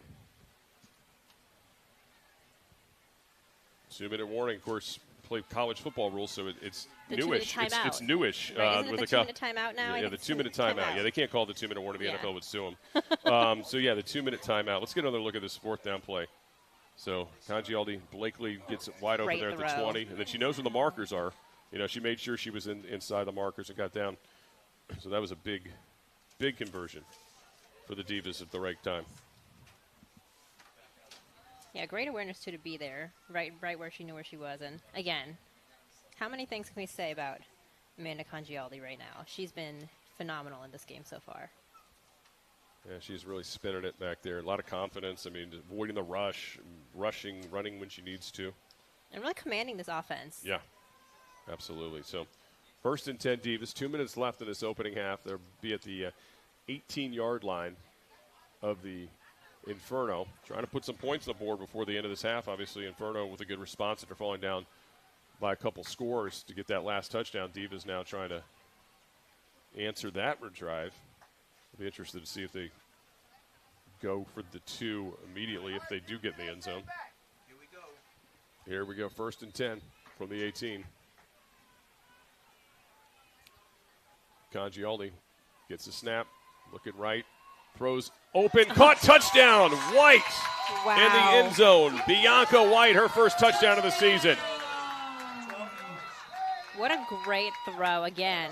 Like we were just singing the praises of Amanda Congialdi. We're not going to stop because this is what she's doing here. Yeah, I don't know. As I'm looking, trying to see if they're sending the kicking unit out or they're now. This looks like they're going to stay on the field and go for 2. Yeah, they're going to go for 2. We got an injured Inferno player. So 26-14 Divas with the touchdown pass. 12-yarder there. So a 12-yard TD pass. It's an 8-play, 43-yard drive. The excellent field position after the good return from Johnson. And, again, a 12-yard TD. Took 3 minutes and 14 seconds to make it for the time being, 26-14. We'll see how the PAT goes. Let's get another look at it here. Wide open. Nice grab, too.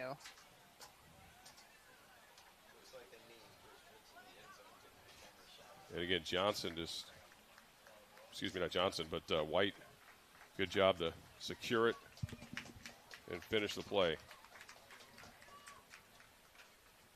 So Divas getting ready for the 2-point play after the injured Inferno player was able to get off the field.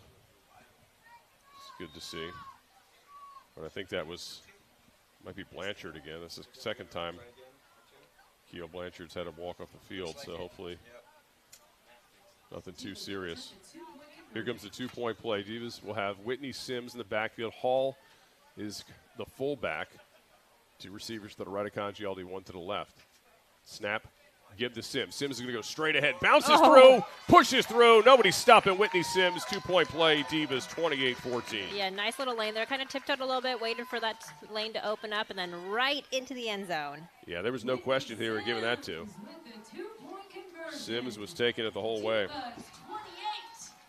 So that missed extra point now is not – it's just kind of a sidebar to this story as the Divas get it back on track with the 2-point play to make up for that. So 1:56 to go. Be interested to see how the Inferno play this. Again, they will have the ball coming out of the locker room. Yeah, if I'm the Inferno here, just don't do too much. Try not to do too much right now. I think keep it simple. Try to get into the end zone. This is the kind of the 2-minute drill territory, obviously. Well, the thing you don't want to do more than anything is obviously turn it over, or do a quick 3 and out with the Divas another chance. Ball right back. Yep. Because the Divas will put the pedal to the metal. Yeah. So you just want to get that first down probably if you're Tampa here. I'm sure a lot of this might be dictated on what kind of return they get in the field position. So here is the kick from Emily Smith. A little pooch kick is going to drop in as Ramos has got it going straight ahead past the 40, 45, towards the 50, and going to get spun over into Divas territory. Excellent field position. So I think they will be aggressive here with 46-yard line of the Divas and 47-yard line of the Divas, 1:45 to go. Plenty of time. A lot of time. And I'm not sure. See, I don't know if the timeouts on the scoreboard are correct. I don't remember if Tampa's burned a timeout or not. Yes, they have. So they have two left. Okay, they have two left. If the scoreboard in the stadium has both teams with 3, I knew that was wrong. So they 2 timeouts. That's a lot of time. And obviously they'll freeze the clock for move the change. You get out of bounds, stop the clock. So a lot of time here. Divas defense going to be put to the test here.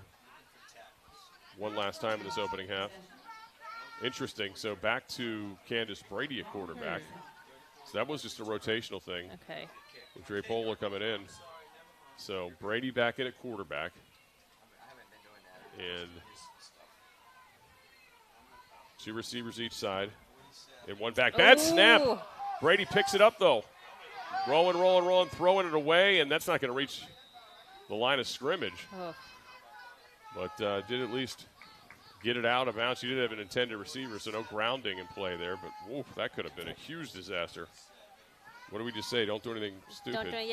Keep it simple. Yeah, don't do too much here. Wow. But that's kind of just a basic here. So that was a really nice play by the quarterback to make up for the high snap and got the athleticism to keep it alive and throw it away. So here comes 2nd down and 10 with 1:38 to go. Holmes the lone back again. Now Roberts is in there too. So Roberts 22, the fullback. He's going to line up actually as a tight end, it looks like. I think you got to throw it here, right? You would think so, yeah. Holmes, unless they're going to try to catch the Divas sleeping here and try to sneak a run in to Holmes. No, bad snap again. Another snap issue. Oh, it's still in the field. Going ever. If this flips it ahead and it's caught by a lineman. What a play there. Hall then finally gets a player down. Oh, my gosh. That was chaos. That was complete chaos.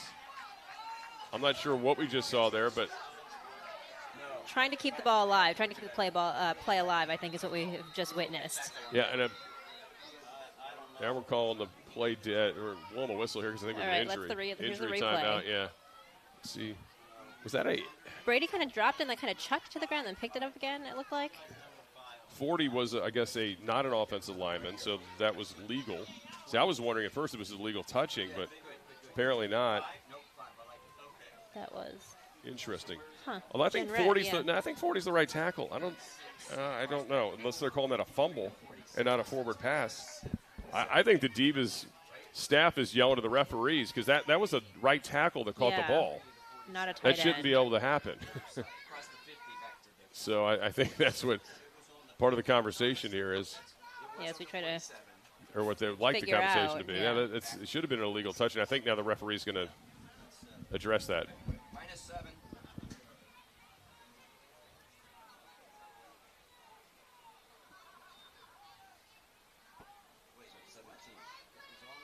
They're yelling. I think they want the clock reset, maybe. Oh, yeah.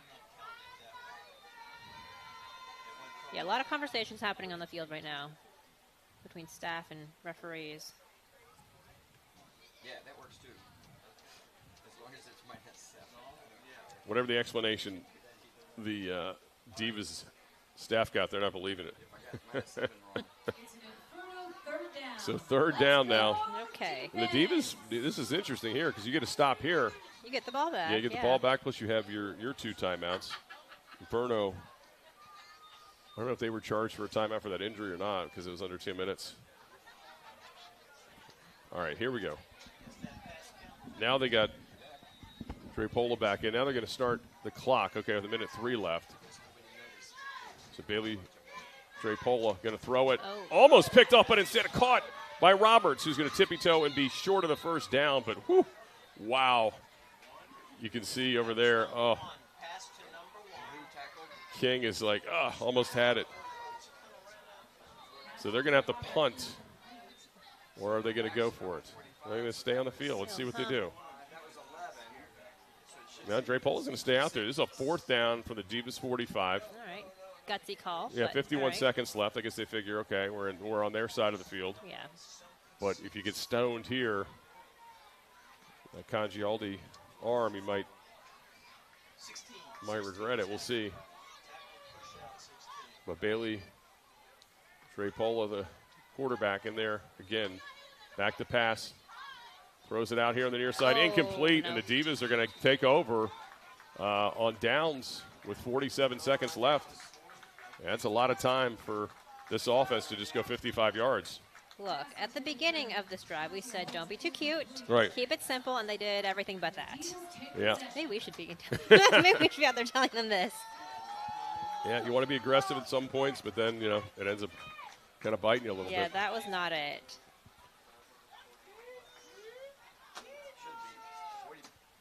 I'm still trying to figure out how the What happened Oh. on that third down Yeah. situation, or second down situation? Yeah, that was crazy. A lot of things happened there. All right, here we go. Out of the turnover on downs, 47 seconds to go. Good field position for the Divas. See what they do with it. Still plenty of time. 40 5 seconds, wide plenty of time. for the Divas at their own 45-yard line. Back to pass. Congialdi looking to load up. No, she's going to run up, throws it deep down the field. She's got a receiver there. Caught at the 24-yard line. Harmony Buckman, 1st and 10. Divas deep in Tampa territory. 38 seconds to go. Great catch. Great throw again. Excellent throw, and she's so confident, right? She just takes her time in there. And Buckman, that's got to feel good for her. Of course, earlier in the game had 2 fumbles. Actually, one that was recovered by the Divas, and then lost one that ended up costing the Divas. 41-yard pickup on 1st and 10.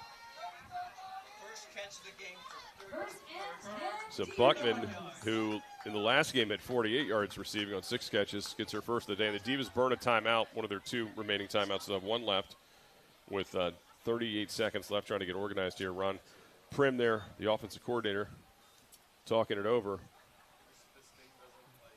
So we thought the Divas would be ultra aggressive if they got the ball back. And with a great field position, it's kind of a no-brainer. Keeping it simple, so they're not doing anything crazy. So Congialdi out of the timeout. It's going to have, appears to be an empty backfield. Trips to her right, 2 to her left. And again, Buckman in that slot position who just caught the big pass play on the left side. Snap, Congialdi. Got time loading up. She's going deep towards the end zone, over and tipped incomplete. I think the intended receiver there was Buckman once again, but good defense on the back end.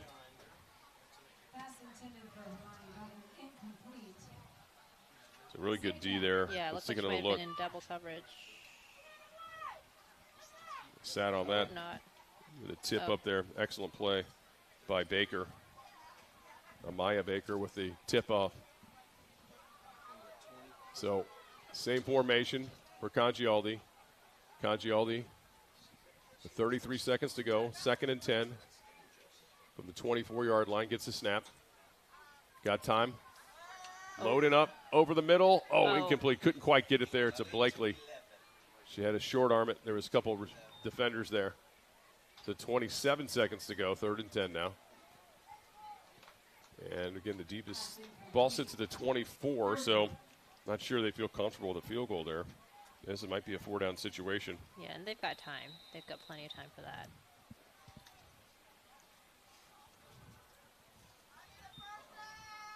Inferno have burned a timeout. Inferno have a lot of 2-way players, so I'm sure there's some fatigue you got to consider here too.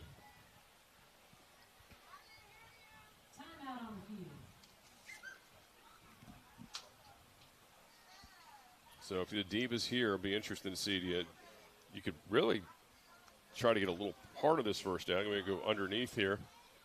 And if you feel like you're going to go for it on 4 downs, but obviously you still have that 1 timeout, so you can still use the middle of the field. It's not like that's cut off from you. Yeah, I think a lot of factors working in their favor at the moment. I mean, you got a 2-touchdown lead. Can make it 3 heading into the locker room, which would, I think, put them in a very comfortable position. Yeah, and of course, the football will be going to Tampa coming out of the locker room. Looks like Hermione Buckman is going to be in the backfield this time, so maybe sneaking a run here with 27 seconds left. No. Congialdi, rolling left, throwing. They're caught. Blake Lee is going to get out of bounds, shy of the first down, but out of bounds at the 21-yard line. So that'll make it 4th and 6 for the Divas, assuming they are going for it here. So 4-yard pickup, so 4th and 6 for the Divas here. And they're going to stay on the field with the offense, 18 seconds to go. And try to get one in the end zone here before the half is over. And again, Tampa gets the ball first, trailing right now. It's a 2-score game. Divas trying to add to the tally here. We got another whistle. And a timeout. This time the Divas are going to use their last timeout. So Ron Prim wants to talk it over. This is an important play. Really a chance to, knock this Tampa team on their heels a little bit, right, going into the locker room. For sure. And maybe, again, just don't get too cute. Go with what works here. And I think what works here, has been working, is obviously Amanda Congialdi here, for sure. Although, you know what? It looks like the decision that the field goal kicker's out there. Okay. Interesting. So Yeah, Emily she took her Smith. helmet off. Interesting. So Smith's coming out. This will be a 36-yard field goal, so they must feel good about the range here. Smith has made only extra points so far this season. And now an opportunity to kick a field goal to make it a 3-score game right before half. Johnson's the holder. Gabby Johnson. She's going to place it. She's placing it at the 27. This will be a 37-yard field goal. Snaps there, kicks down. No, it's going to be wide left. No good. So Divas unable to get points there as Smith, it was kind of a bad snap that might have thrown off the cadence a little bit, but Smith did not have the distance, and it was a little bit to the left. So that will end the Divas' chances there. Yeah, with 11 seconds to go, I'd imagine Tampa's just going to come out here and take a knee and go to the locker room and regroup and obviously get the football first in the second half. But the Divas have got to feel good about where they're at heading into the locker room.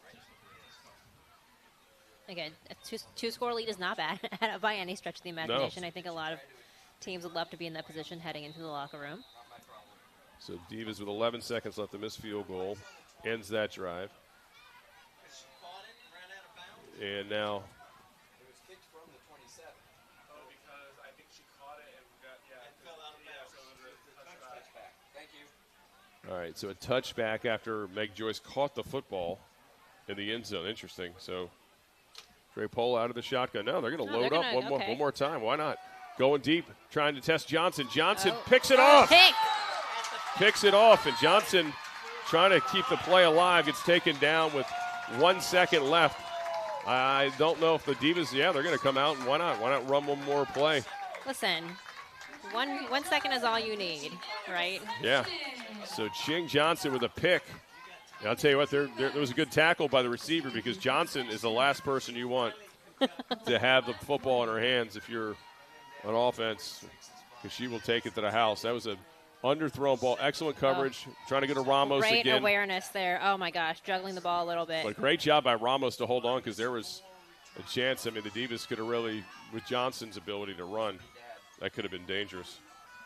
So the 45-yard line for the Divas here. Congialdi's going to break the huddle with 5 wide.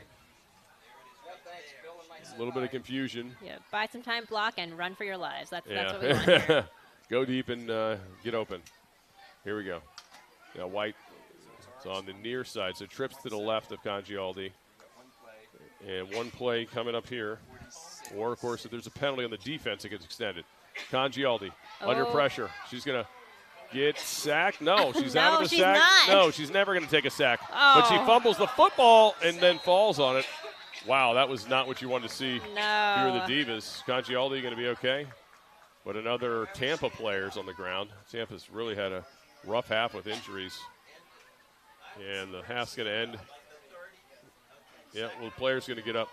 Looks like, Maple's okay. I think she's okay. And that'll end the half. So 28-14, Divas have the halftime lead. We'll take a timeout, come back with some halftime highlights and some interviews. You're watching Divas football tonight here from Annandale. DC Divas 28, the Inferno 14.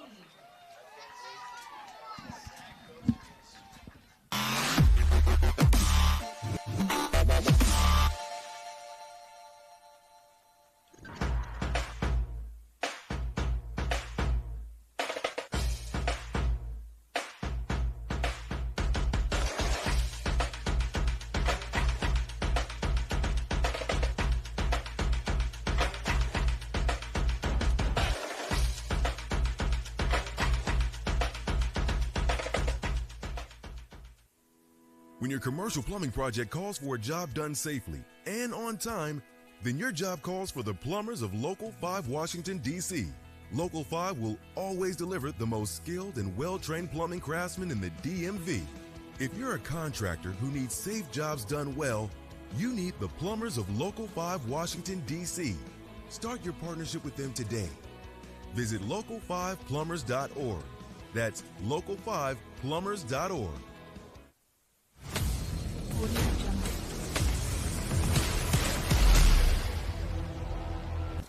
What does it mean to be a DC Diva? I can tell you what it's not. It's not about one player seeking all the glory or one player fighting to be an MVP.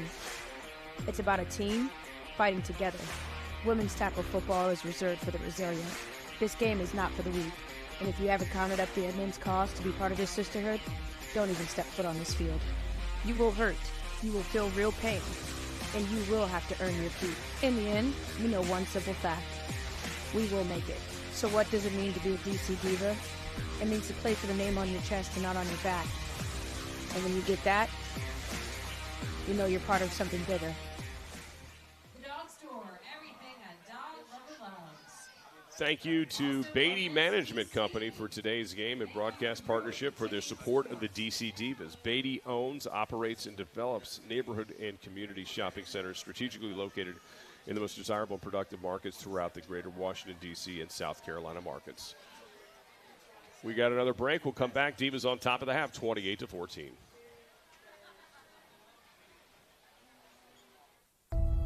Football is a man's game. Women aren't strong enough.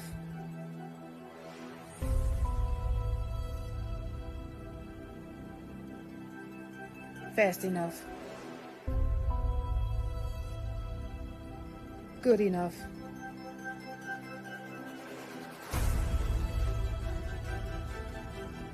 Until one day, the script was rewritten.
A 30-second Super Bowl commercial now costs advertisers an average of $7 million. That's $233,333 per second. If the top brands invested just 1 second into women's pro football, the impact would be huge. 1 second would cover the cost for an entire team for a whole season.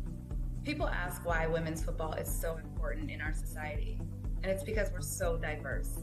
Football brings together women of all backgrounds, all walks of life. It celebrates all body types, so there's representation out there for those little girls, every little girl out there who dreams of being an athlete. Give us a second. Give us a second. Give us a second.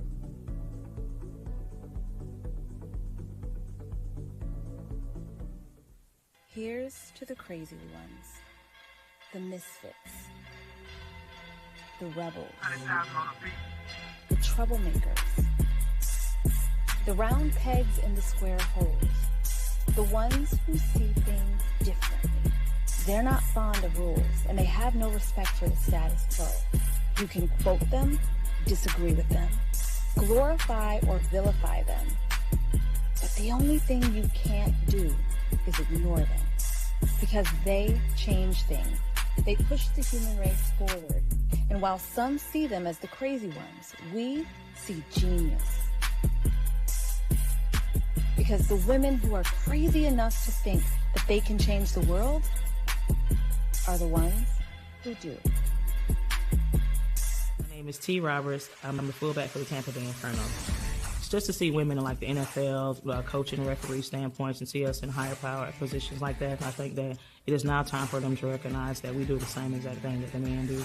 We're no different than anybody else. We put blood, sweat, and tears on the field just like the men do. We wear the helmet, the shoulder pads, the cleats. And I think that the more we continue to push as women, we'll continue to grow the sport. Now the world is finally starting to recognize and realize that we're just as powerful as anybody else.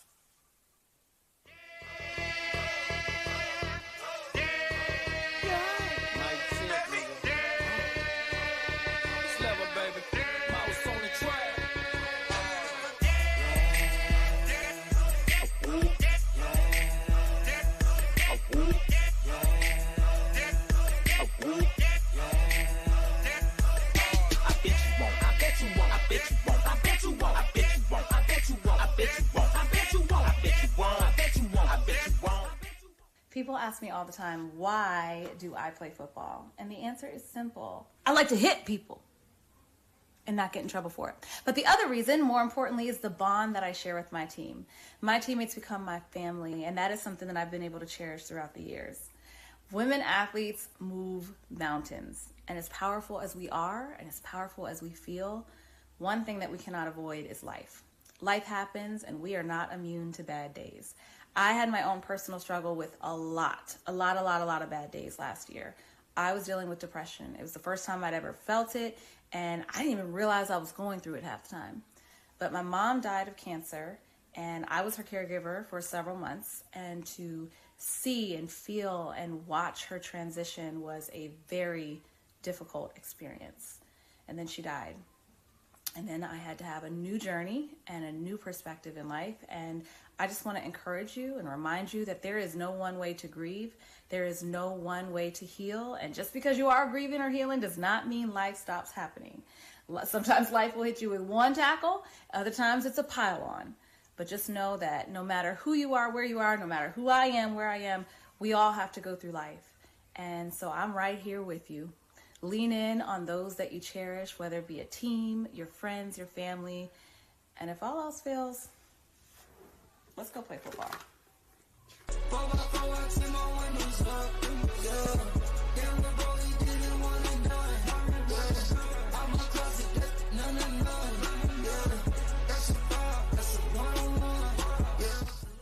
My name is Adrienne Smith. I am the inventor and founder of Blitz Champs.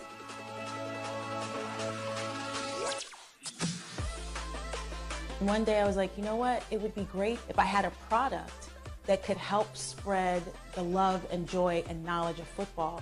And I thought, oh, what if it were like a card game, almost like the football version of Uno? I went to sleep, and the next morning I woke up and I had the idea for Blitz Champs. The biggest challenge was really getting the capital. It's something that minority companies face in this country all the time. I really had to just start working multiple jobs and use the majority of my savings to create prototypes for Blitz Champs and to get it to where we are today. The artwork that you see in the game, we've got all hues, we're representing all races, we're representing men, women, boys, and girls. Blitz Champs was a way for me to give that love, that passion that I have for football. I wanted other people to experience it. I wanted kids, I wanted adults, I wanted those who maybe could not play football at the highest level. I still wanted them to love the game, to learn the game, and experience what it feels like to be a champion.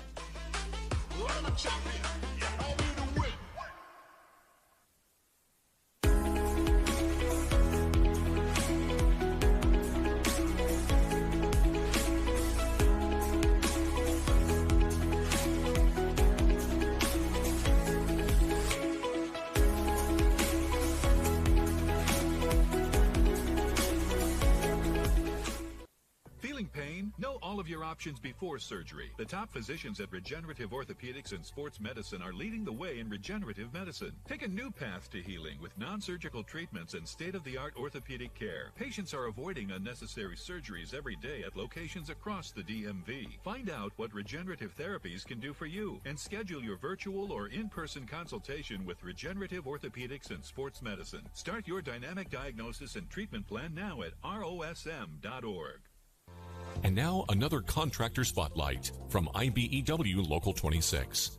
Hi, my name is Joel Brown, President, Brown Electric Group LLC. We are a proud signatory contractor of IBEW Local 26. IBEW Local 26, they provide my company with knowledgeable, skilled, talented, articulate electricians that I don't mind being the face of my company on service projects, commercial projects, larger projects, and oftentimes these electricians are exceeding the requirements of the owner and the client. It gives Brown Electric Group a leg up. You need knowledgeable, skilled electricians. I can go to IBEW Local 26 and get those guys that have gone through 5 years of school, men and women that are licensed. For a company such as myself that's trying to grow, I can't get that anywhere else.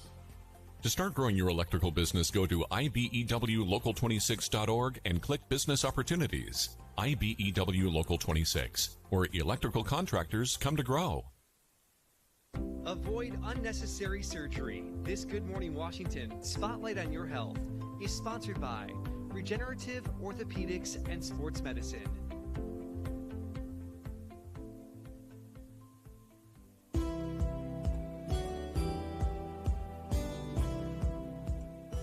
Well, today we are at Regenerative Orthopedics and Sports Medicine at one of their many locations across the DMV. Maybe you are in pain, maybe you have arthritis, and maybe surgery is on the table. There are other options. Today we're with Dr. John Farrell of ROSM, the managing partner and co-founder. So tell us a little bit about options for patients that are in pain, because, a lot of times you think surgery is the only option, but apparently not. No, yeah, so when we talk about the mission at ROSM, we're talking about redefining orthopedics and sports medicine, right? When we look at the way that orthopedics has been practiced historically, we start off at the top of the food chain. So if you roll your ankle and there's nothing surgical, why do you start off with the orthopedic surgeon, right? If you get chest pain, you don't start off with a cardiothoracic surgeon, you're gonna start off with a cardiologist. So we are the non-surgical branch of orthopedics. So we're able to give them different options that typically aren't presented for them. We have more research coming out showing that cortisone is detrimental, and a lot of people are getting cortisone shots left and right. And we find out that study after study shows it can deteriorate the joint, cause small tears to get larger, and it's really not a great long-term option. Yeah. So again, why don't you explain a little bit the difference between regenerative orthopedics and traditional orthopedic surgery? Absolutely. So we're going to be a lot more conservative. We tend to spend a lot more time with the patients. And we use things like musculoskeletal ultrasound that allows us to see soft tissue instead of just bone on x-ray in order to heal things, repair, and to follow it over time. And so we have a lot of non-surgical injections that can be healing, reparative, or at least calm down inflammation without causing detriment or damage like cortisone. Yeah, so talk about the patient experience and the outcome that some of your patients have experienced. Absolutely. So the patient experience, we usually spend 30 minutes with our patient. It gives us plenty of time to get a great history, do a great physical exam, use the musculoskeletal ultrasound to scan the area of pathology, and then we can talk about treatment options. And we even have enough time to actually start a treatment the very first visit if needed. And this allows us to then, over time, allow them to come back, and let's say if they have a tear in their rotator cuff, we do a treatment, 6 weeks later, we can rescan it, see evidence of healing over time. So not only do you feel better, you can actually see the improvement. And what's amazing is they do work with insurance. So that is always, I think, kind of top of mind when anybody's looking for a provider. You talk a little bit about a treatment gap here. Can you talk more about that? Absolutely. The treatment gap is that time between when people have tried conservative options like physical therapy or chiropractic care and before they're ready to move on to a major surgery. And so we find that a lot of people are in a treatment gap for about 2 to 9 years. And so this is a time when they start to gain weight, they start to not live a healthy lifestyle because they're in pain and they can't be active. Those are perfect patients for us because we have different injections and options that can help to get them out of pain so they can live a healthier, happier life. It's life-changing. You are giving people back that time. Let's talk a little bit about some of the procedures that you offer here at your offices. Absolutely. So we do things like prolotherapy, which is injecting dextrose and lidocaine into an area to create an irritation, to trick your body into thinking that a new injury had occurred, so your body wants to try to heal or get that better with its own stem cells. The next step up from that is to use platelet-rich plasma, where we use your own blood, we spin it down in a centrifuge, we get rid of the red and white blood cells, but we keep the platelets. These platelets contain growth factors that serve as a magnet or a beacon to tell stem cells where to come, and they start to heal and repair areas of pathology. And then our strongest option is to use bone marrow or microfragmented adipose. Both of these contain mesenchymal stem cells. So these serve as a reparative, cushioning area to help decrease inflammation, but also to repair areas that are injured. I feel like you are giving so many of our viewers hope right now. You heard the phones. If you want to maybe get a consultation, look at some other options, make sure that you connect with Regenerative Orthopedics and Sports Medicine. All of the information is on your screen. And again, they've got locations across the DMV, 6 locations to be exact. So give us a call right now. Thank you so much, Dr. John. Thanks for being here.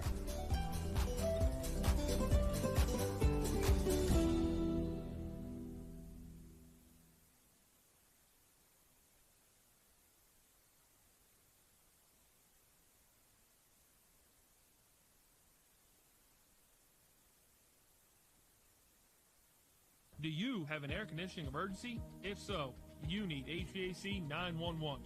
Call 301-939-0499 or visit HVAC911.com/EC for service 24 hours a day, 7 days a week. The most skilled and experienced HVAC technicians in the DMV are only a call away. 301-939-0499 or visit HVAC911.com/EC for service 24 hours a day, 7 days a week. Brought to you by Steamfitters Local 602.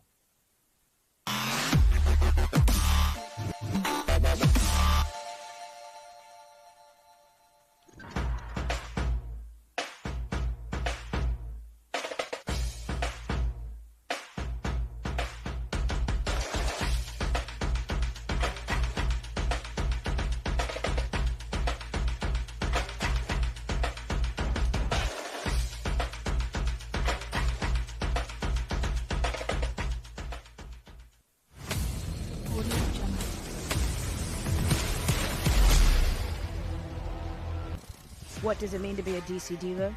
I can tell you what it's not. It's not about one player seeking all the glory or one player fighting to be an MVP. It's about a team fighting together. Women's tackle football is reserved for the resilient. This game is not for the weak. And if you haven't counted up the immense cost to be part of this sisterhood, don't even step foot on this field. You will hurt. You will feel real pain. And you will have to earn your keep. In the end, you know one simple fact. We will make it. So what does it mean to be a DC Diva? It means to play for the name on your chest and not on your back. And when you get that, you know you're part of something bigger. Back here at Annandale High School, DC Divas and Tampa Bay. Divas on top by 2 touchdowns, 28-14. Scott Jackson and Melissa Kim here with you. It is the Divas home opener, and the Divas got off to a quick start. As you see the touchdown pass there from Congialdi to Blakely. And this was the botched punt. The Divas were unable to take advantage of that. And then later on, there was an opportunity there for the Divas. Did you see Struber with a big, strong run for the Divas, who had 3 touchdowns in week 1. And then Congialdi just bowling over a defender. And there's some struggles early on for Tampa, but they did a good job to keep themselves in this football game, Melissa. Yeah, no, they definitely did. Overcoming a lot of adversity, especially on the drives where they scored touchdowns. Obviously, those ones ended a little more successful. But the penalties, that's really been the killer for this Inferno squad. 8 penalties in that first half. But on the second scoring drive where they scored, made it got to 14 points, they were really able to make something happen out of nothing. And even in times when they were in the negatives, they were able to make something positive out of it. I think backup quarterback Bailey Drapala really came in there and gave them the spark. See the touchdown pass there from Congialdi to White. Congialdi really sharp in the first half. You saw 1 touchdown pass to Blakely. Has one to White there as well. Had one to Howell. And a touchdown run from Whitney Sims, also part of this first half of the Divas. And here was Congialdi trying to load up, and a really good play on the back end by the Inferno. And there was Ching Johnson right before halftime getting that last takeaway for the Divas, so the Inferno couldn't get any more points on the board. But Tampa will have the ball coming out of the locker room first. And as we look at the DC offense so far. A lot of passing yards. And, again, the passing touchdowns for Congialdi in the first half as well. Yeah, and, there's some things that only come with experience, and she's certainly showing off the fruits of those 15 years of experience today. And look at Dana Blakely, the 8 catches, the 89 yards, and the touchdown in this opening half. So she's had a really good first half. The Divas, defensively have been pretty strong too with the takeaway, and obviously have kept Tampa from really getting that ground game going. Although they've had some moments where they've been able to move the football on the ground. Yeah, they certainly have. And, we were talking about our keys to the game in the beginning. For the Inferno, it was to run the ball. And for the Divas, it was to stop the run. So I think those things are both working out pretty well in terms of equilibrium here. All right, so the Divas, again, will kick it off here to start the opening half, or the second half, excuse me. And the Inferno, be interesting to see how they handle the quarterback position because they did come back with Brady after they got the initial shot in the arm from Bailey Drapola. Now waiting on the Divas kicking team to get out on the field. Officials, a lot of whistles. I think they're asking the Divas to get out on the field. Yeah, some discussions happening. They don't have here. a ball again. They're having problems with the ball. I don't know what's been a couple of times we've gone out and tried to kick without a ball. So that's Emily Smith has it this time and is coming out with it. So see who's back for it. Deep to receive. You got Joyce, Roberts for the Inferno. And here goes Smith getting ready to start this second half. Divas the 28-14 lead here in the home opener. Short kick again, and it's going to be taken by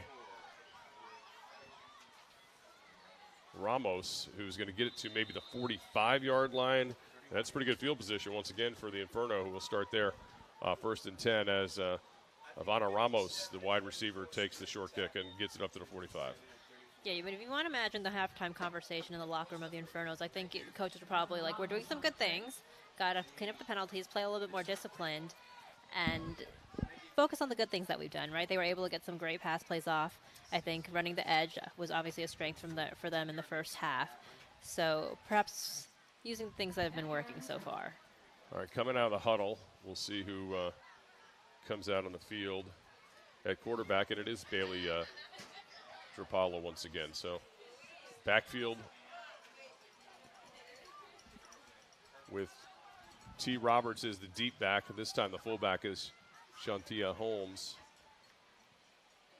And the give's going to go to Roberts. Roberts trying the right side, gets strung out, makes a tackle or miss, dives forward, gets just to the line of scrimmage. So no gain on first down. Good defense on the edge by the Divas. As Hall and Jenkins really lead the charge there, along with Nakia Martin. I think there might have been some conversations about covering that edge spot on the Divas defense. Yeah, they look like they were waiting for that one. Because that has really been the strength of this running game so far for the Inferno here in this opening half. So second down, same formation it appears.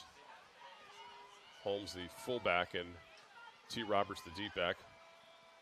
Quick penetration there by Jenkins. Almost looked like she knew the snap count. I was waiting to see if there'd be a flag thrown, but man, she got in there in a hurry. Not going anywhere. She was wow. on that. Just blew that entire play up. So a loss of a couple was going to bring up a third and long now for, you see Roberts just comes, or excuse me, Jenkins just comes flying through there. And Jenkins has been crushing it. Had a bunch of tackles for loss in the first game, and tonight has just been everywhere as well. So third down, they're going to officially call it a 3rd and 12, so a 2-yard loss in that play. Trapala with Holmes next to her. 2 receivers on the left, 1 on the right is Joyce. Trapala throws it short, incomplete, and that's going to bring up a 4th and 12. So punting time, it appears. Yeah, here comes the punting unit for Tampa Bay. They go 3 and out. Yep, second 3 and out for this Inferno squad. Gotta be confident. The Divas defense, they've got to be confident coming out of this one. Yeah, had good field position too. Just couldn't do anything with it. So 3 and out for Tampa. They go backwards actually 2 yards in that series. So DC going to get their first look at the ball here in the second half. I think we're waiting for a punter. Yeah. Keo Blanchard now sprinting out on the field. No, that's not Blanchard. I don't know where the punter is. They've got 3 up backs and no punter. Okay. Oh, here we go. Yeah, Blanchard got hurt late in the half, and I think that's where the confusion is. So Brady is now, Candace Brady, the quarterback kicker, is now going to have to punt as well. Back to deep to receive for the Divas is Sienna Britt. And that's going to be a delay game. Yeah, it's going to be a delay. Took forever to get the personnel out on the field. And that'll cost now another flag thrown, late flag. Wow, we got a lot of flags thrown. They have too many players on the field. Wait and see. Delay game, we got that, okay. No, they've got 11. And now an unsportsmanlike as well. Wow. Okay. That's a killer because that's a 15-yarder. Wow. Oh. So I'm not sure what that was for, but that is an absolute killer. Unsportsmanlike. You want to come out of the locker room at halftime with some momentum, some positive momentum in your favor, and it seems like they really killed all of it on this drive in every possible way. Now the Divas are really set up to get some excellent field position here. So not sure what happened there, why there was it all about the substitutions or what, or if somebody protested too hard about the call? I don't know what is happening here. The officials it looks like are giving an explanation. Did this player get thrown out? I think so. It looks might have an ejection. Sure looks like it, right?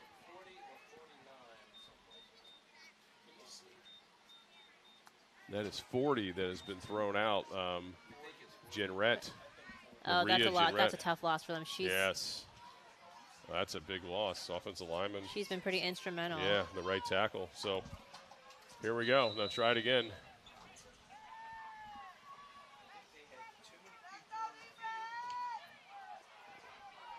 And there's the punt. It's going to bounce. Good bounce for the Inferno. It's going to settle on their side of the field still, though. So the Divas will start in Inferno territory after the punt. It might have been tipped there. Ashley Norris, the linebacker, ends up coming in a punt there. So kind of a weird exchange, but the Divas get some excellent field position out of it. They'll have a short field here. 49-yard line to start this drive. So the unsportsmanlike ended up being a 20-yard penalty. It really, so essentially, they started at their own 45, and the Divas get to the 49. So it's almost like a just flip the field 4-yard punt in the end. All right, here we go. Divas, Congialdi, first time in the second half, trips to her left. Struber the lone back, receiver far side of the field as well is Howell. Here's the snap. Congialdi gives it to Struber, going straight ahead. She's going to get rustled down after maybe a pickup of 1 yard. They'll give her 1. So a 1 yard gain on first down for Sarah Struber. 1 yard. 34 rush. Sarah Struber with the carry, 1 yard gain. Divas really could put some separation here. They've kind of changed the way Tampa wants to play this football game if they can stick it in the end zone here. It's a big drive here for this Tampa defense. Need to get themselves off the field without giving up any points. Congialdi out of the shotgun again. Same formation. Struber to her left. Takes the snap. Got time. Oh. Now she's going to keep it herself. Runs it right in the middle and slides down at the, they're going to give her the 43-yard line.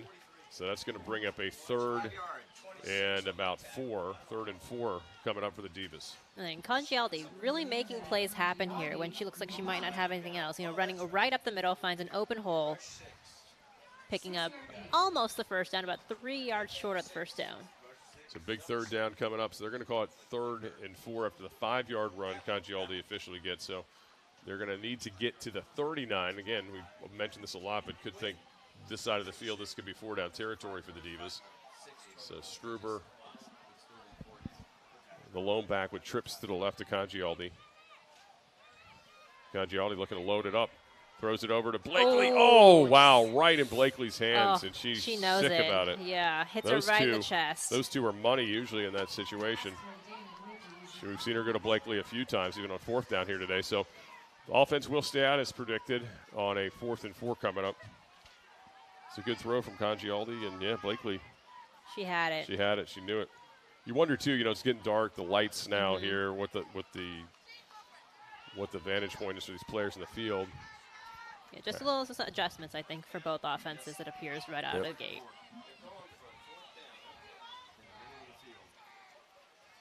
Congialdi trying to load up, throws near side, caught this time by Blakely. First down. She wasn't going to drop it again. Oh, Dana Blakely, huge play on a 4th down as the Divas convert to continue the drive. Yeah, you saw her bring it into her chest this time. She was like, I'm not going to drop this one. And you got to love the fact that Congialdi went right back to her, too. Confidence. You got to show confidence in your receivers. A lot of trust there. A lot of success over the years, too. So 1st and 10 at the 34-yard line now of the Inferno as the Divas drive continues, trying to make good here on the short field. Handoff. Struber got some room, and she's going to get taken down, but not until after she gets across the 30-yard line. Give her the 29. So Struber with a nice 5-yard pickup on 1st and 10 for the Divas. Struber's so tough. Really, I mentioned earlier, she told me yesterday that she likes running through brick walls, and she's doing exactly just that here. She says she said she played some defense actually too when she played in Austria, and she said the running back position is the best position on the field, and she's showing us exactly why. And she's a good receiver too when they give her a chance. Congialdi throws it, gets tipped. Cook comes back for it. I don't think she got it. No, incomplete, but good idea there because the defender was coming in on it. That could have been a picked off play there. That would have been trouble for the Divas, but incomplete instead. So, again, make that 3rd down now coming up in 5. Let's get another look at this. So, Congialdi, defensive end, nice play on the edge there.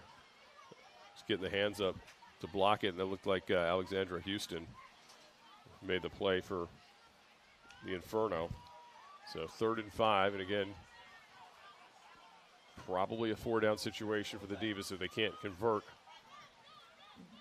We've already converted 1 4th down in this drive, but here's a 3rd down.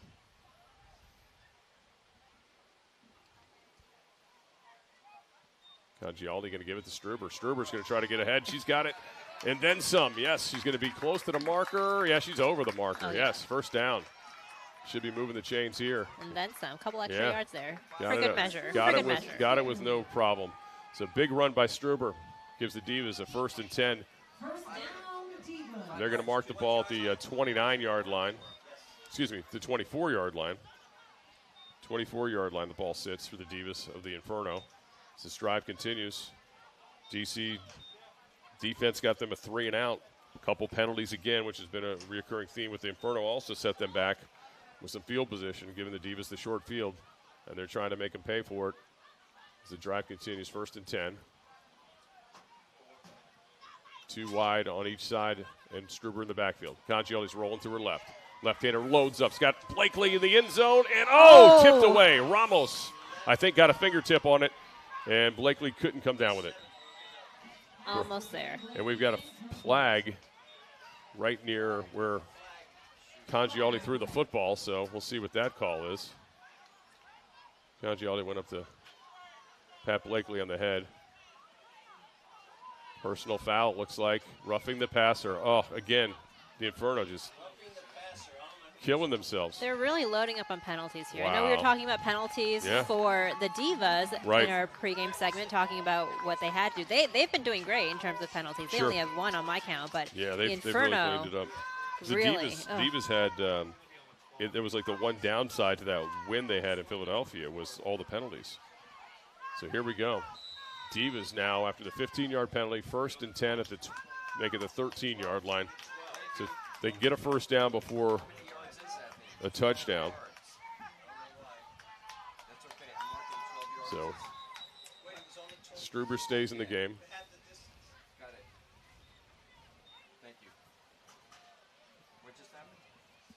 The referee stopped the play for a second. Now they start it back up. Struber to the left of Congialdi. Trips to the left. Congialdi asking Howell to come closer on the hash mark. Congialdi takes the snap. Loading up, throwing left side. Through the hands of Cook, behind Cook. And Blakely, a little confusion over there. Incomplete. It was a little hairy, too. There was 3 defenders in the backfield there. Now the Divas are going to bring in that formation that has Hall as a fullback and Sims as the running back that's worked very well for them in the red zone in the first half. We'll see if they try to pound the rock here. 9:32 to go in this third quarter. Divas try to go for make this a 3-score game here, the early part of the second half. So in the pistol formation for Congialdi. 2 receivers on the right, 1 on the left, and again, Sims right behind her. Yep. Sims is going to get it. Sims is going to hit the backfield and get pulled down. Really good tackle.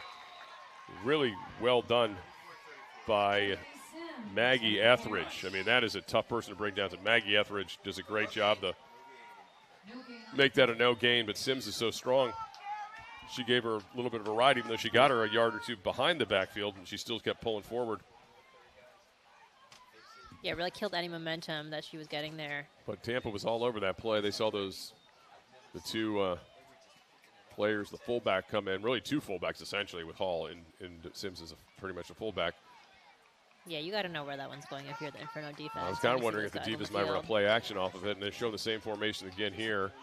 The 2 receivers on the top side of the formation. 1 down here on the near side is Howell once again. Congialdi play action, roll left. Looking towards the end zone. She's got Howell almost picked off by Ramos, but she dropped it at the 2. Woo-hoo. That would have been interesting because there was a lot of green space there. Congialdi a little late on the pass, and it almost paid for it. So they're going to send the kicking unit out again. They're going to try another field goal. Last attempt was not good. And, Ramos jumped that route. She saw it the whole way. Ramos is a good player. She had a nice play on the offense earlier. On defense, she had an 89-yard touchdown in their loss to Pittsburgh, too. So Johnson is going to hold it for Smith. Smith, once again, trying to convert a field goal here. Let's see where they mark it. She's going to set up, it looks like at the 18, 19-yard line. So it's about a 29-yard field goal, we'll call it. 29-yard field goal attempt coming up for the Divas. The Divas missed their first opportunity. And Emily Smith on for the field goal, trying to convert her first of the season. Snap there, hold down, kick is up, and the kick is low, but it is through. It is good. So there you go. Divas have increased the lead to 31-14. And able to come through with a field goal when they need it here. With 8.5 to go in this opening quarter of the second half. And then Smith, she knew it the whole way. She was like, yeah, I got it. She was walking towards the sideline. That's the kind of confidence and swag you want to be, especially in your kicker. That's right. That goes without a doubt. Good question. Because, kicking, you're out there all by yourself. All the eyes are on you. Nobody's watching anybody else. Local 26 is the best electricians in Washington, D.C., Maryland, and Virginia. Earn while you learn. Local 26 provides the highest quality technical training to its members. Our apprenticeship training and residential upgrade programs are top-notch, and no one can compete with the level of skilled craftsmanship that our journeymen bring to the job site. From the White House to the World War II Memorial to the National Stadium and the National Harbor. For more information, browse the new website, and as always, build it union, be union, IBEW, Local 26. All right, here we go. Smith with a low squibbing kick, bouncing. Picked up by Ramos at the 38. Ramos makes one player miss, still on her feet. Ramos, she's slippery. 45. Ramos towards the 50, going to be shy of the 50, going to get down to the 49. Ivana Ramos. Dodging 4 defenders there. Impressive, right? Yep. We just saw her a minute ago almost have an interception. We're talking about her plays early in the first half, so well done there by Ramos. Kudos to her conditioning, too. She's got to be playing both sides. I mean, there's a lot of these players. Tampa's got a smaller roster they're traveling with here. And there's Ramos, one miss, another miss. Just still going. So 1st and 10, good field position here. We'll see what the Inferno can do with it.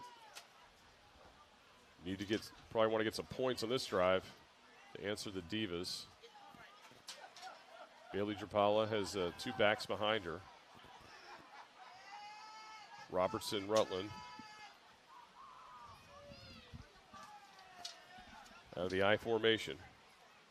Pitch out to Rutland. Going left side, got some space. Across the 50, down to the Divas 44-yard line before she's brought down. So a pickup of 7 yards on 1st and 10 for the Inferno. Good start to the drive. Shea Rutland with the carry. And Shea Rutland turned that corner. 7 yards. 7-yard gain for the Inferno. And coming in the game, Rutland had only carried it once in the previous week, but she's been getting the mother load tonight of this attack. She certainly has, and you can see her finding a little bit more open lanes, being a little bit more patient maybe with the route there. There's a flag on the play. I think it's on the Divas because they were talking over there. They were offside. That's what I thought. And they're going to take the 5 yards, so they're going to actually lose 2 yards on the run. They're going to erase the run, keep it at first down. So 1st and 5 from the 47-yard line now. So Rutland's 7-yard run is erased. So they take the penalty, 1st and 5. Now Rutland leaves the backfield. Roberts stays in the backfield. Was Rapallo. Bad snap. She's able to handle it. Now she's got to roll left. A little bit of trouble. Turns the corner. Looks like she picked up a yard or 2. We'll see what they mark her out. Yeah. Like a 2-yard pickup, so 2nd and 3 coming up. I don't know if that was going to be a design run or she just felt like she had to get out of there after the bobbled snap. Yeah, either way, great play awareness by her. Clock moving, 7.5 to go. 17-point game. Still a lot of time here, but you really want to get points if you're Tampa. I don't think you can come up empty on this drive. Feel good about your situation. So again, T. Roberts in the backfield.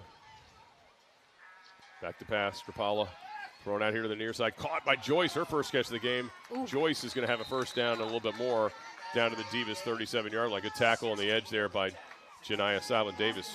Joyce is complete. 6 yards. So 6-yard pickup moves the chains for the Inferno. Yeah, you can feel a little bit of the momentum shifting towards the Inferno right now. You can see in their steps a little bit more swagger. Yeah, and again, you just for your defense. I mean, they've been on the field a lot this game. You got to finish a drive here, reward them. And of course, in some cases, some of these players on offense are playing defense too. Pitch out here. Rutland bobbles it, but she's got some space. 30 inside the 25 now before she gets stacked up at the 23-yard line. So a really good run from Rutland there on the 1st and 10. She rips off, looks like about a 15-yard run. Yeah, great block there by Roberts, who blocked one defender for her and then ran with her to try and block some others. So Stevenson brings her down in that pile up. And it's going to be a 1st and 10 for the Inferno at the 22-yard line of the Divas. So this drive has been off to a promising start here for Tampa Bay. Need to finish it. Now the Sticks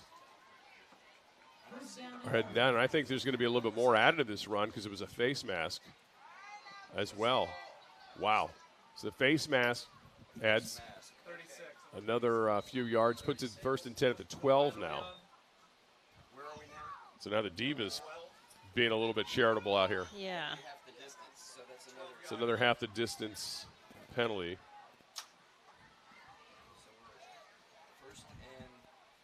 Trapala with Holmes in the backfield. She got a lot of time, throws towards the end zone, incomplete. Overthrew the intended receiver. Yeah, I think somebody might have ran the wrong route there. Two players in the same area there. Yeah, seemed to be some confusion. So with 5:52 to go in the third, it'll be a 2nd down and 10 yards to go. Ball on the 12-yard line of the Divas.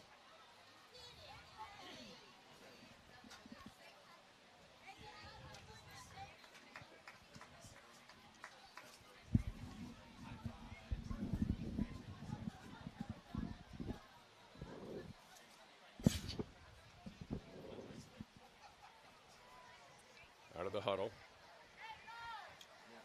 They've got Roberts as the deep back and Holmes as the fullback this time in this formation. Again, Jenkins is busting through there in a hurry, and Roberts gets held up on the corner by Stevenson and then taken down. Really good defense by the Divas. They were all over that. Excuse me, that's Van Voorhees with the tackle. It really looks like Jenkins she's all over the snaps. I mean, she just is in there so quickly. Definitely reading these plays. So they're going to mark her down at the 16. So that's a loss of 4 on the play. Wow, excellent defense there by the Divas. So it's a 2nd and 14 coming up. And out of the huddle. This time, Trapala's going to be out of the shotgun with Holmes next to her. To the right. Snap back, Trapala looking left. She's going to run for it. She's got a lot of space over there. She's got it. And then some. She might get to the end zone, and she does. Touchdown. Big run. Wow. Yeah, great awareness there. I think she was looking for a play. Not sure that was a designed option, but I think she was looking for a play. But then she saw she had all that space. She had a lot of green space. You got to account for her running ability. You've seen her a few times here tonight. Bailey Trapala with a touchdown run from 16 yards out, and it is suddenly back to a 2-score game. Potentially a 10-point game with the extra point pending here as Candace Brady comes down to attempt it. So Brady trying to cut it to 10. And a 49-yard drive in the end ends with a touchdown run, and the kick is up and it's good. So Trapala with a 16-yard touchdown run. DC Divas 31. And it was a 7-play, 49-yard drive with a 16-yard TD run in the end. It took up 3 minutes, 42 seconds to make it a 31-21 football game right now. Since 1890, the Plumbers and Gasfitters Local Union 5 has been committed to protecting the health of our nation's capital. We have made the commitment to our members and our community for over 100 years and will dedicate ourselves to be there for our future generations. We've got a football game here. Tampa Bay is not going away. No, they are not. They're, again, able to overcome some penalties that they committed in this quarter as well to get some points out of it. So you got to like the spunk of the visitors from Tampa. They didn't come all this way to get run over. No, they did not. Their flame is not being put out quickly, easily. That's right. We'll say that. Well played. All right. Divas back to receive. Again, Johnson and Britt, although I'm sure Brady would like to keep it away from. Be interested to see if Tampa tries something with their kick as well. It's Brady teeing it up, and she's going to pop it deep. Good kick. Bounces, and runs right through it was Britt. Britt falls down. She better get on it. And Britt has it. She's in trouble at her own 15, but somehow squeaks out of it up to the 20. Wow. Oh, there's a flag on the play, though. Britt could take it to the house, but this is going to come back, I think. I think it's a block in the back. Brady's down there getting ready to tackle her and gets taken down at the 32, but there is a flag down right at the right where Britt made one of those cuts.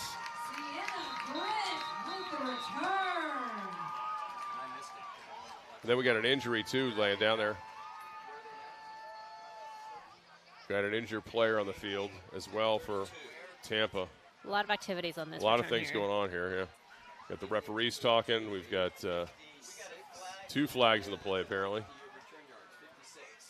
56-yard return that's probably coming for not. Waiting for the official to mark it off for us. It's Heather Monroe. She's in the midfield right now.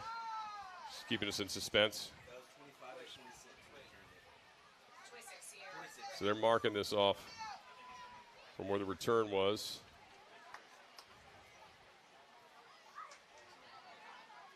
A lot of conversations going on here. Yeah, injured players but not able to come off on her own power. Oh, that's Ramos. That's Ramos. She's been great. Oh, that's tough for them. Here we go. Tripping is the call on the Divas. Okay, so a trip. And offside on the Divas as well. Oh, no. Wow. We were talking about the penalties, and they were doing a good job. And 2 big penalties, here we are in the second half, getting a little sloppy. Yeah, 4 penalties for them so far. So where will this ball be? It should be really far back, I think. I mean, the trip took place probably, at the 10-yard line around there, or 15-yard line? Towards the back, yeah. To the back part, so right where the return started. So I think they'll mark it off from where the trip took place. Yeah, they're right calling it there. the 25. We're looking at the replay here, yeah. Yeah, they might be going. I'm watching them mark it off as you're watching the replay here. Yeah, the replay, or the officials, I'm sorry, are stopping, it looks like the 15 maybe, although they're still talking. It looks like it'll be 1st and 10 for the Divas at their own 15-yard line after all this. So racing that 52-yard kick. I mean, the flag came out immediately. You knew the return was never going to count. It's too bad because Britt did a good job bailing herself out after she initially misplayed the ball. Referees still have not spotted the ball. They're talking with the ball in their hands. They're going to move back even further now, it looks like. Now they're going to spot it, it looks like, at the 13 or 12-yard line. Okay. Let's say 12. Let's call it the 12-yard line. Okay. So Divas got 88 yards to go. See if they can respond here after Tampa's putting the pressure on them a little bit. So you get the touchdown from Tampa, and now you got them backed up in their own end. We'll see if the Inferno defense can answer the call here. So 4:23 to go in this third quarter. Divas up 31-21. All deep in their own territory. Looks like Whitney Sims is the lone back to the left of Congialdi. Divas going right to left. Congialdi trying to load up, throws the ball, got tipped, or I don't know, came in her hand funny, incomplete. That was dangerous because there was some players out here in the flag. You don't want to hang one out here for a quick pick six. Yeah, there were 3 Inferno players that was in that dangerous. area. Yeah. So 4:20.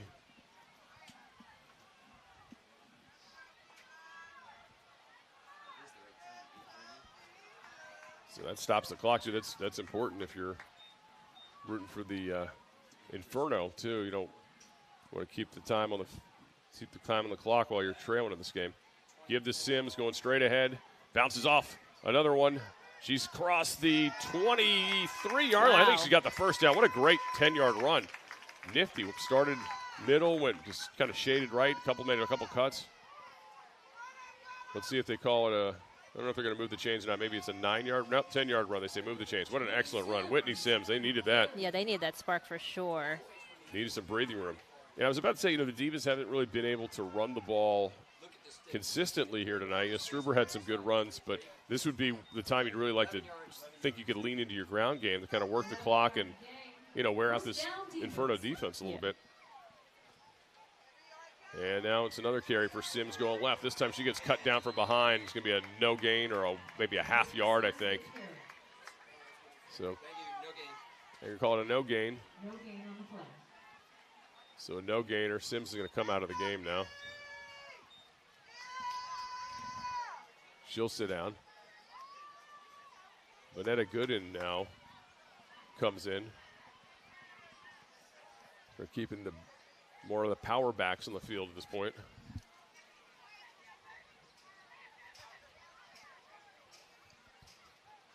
Congialdi takes the snap. She throws one over the middle, over the hands, through the hands of Sienna Britt. Oh, what a chance there was there. Right on her fingertips. Congialdi suddenly a little bit out of the strike zone. Yeah, I think a little rattled maybe coming into this third quarter. 2:54 now. That stops the clock, too, in this third quarter. And if the Divas get stopped here, they're going to be punting deep into their own territory.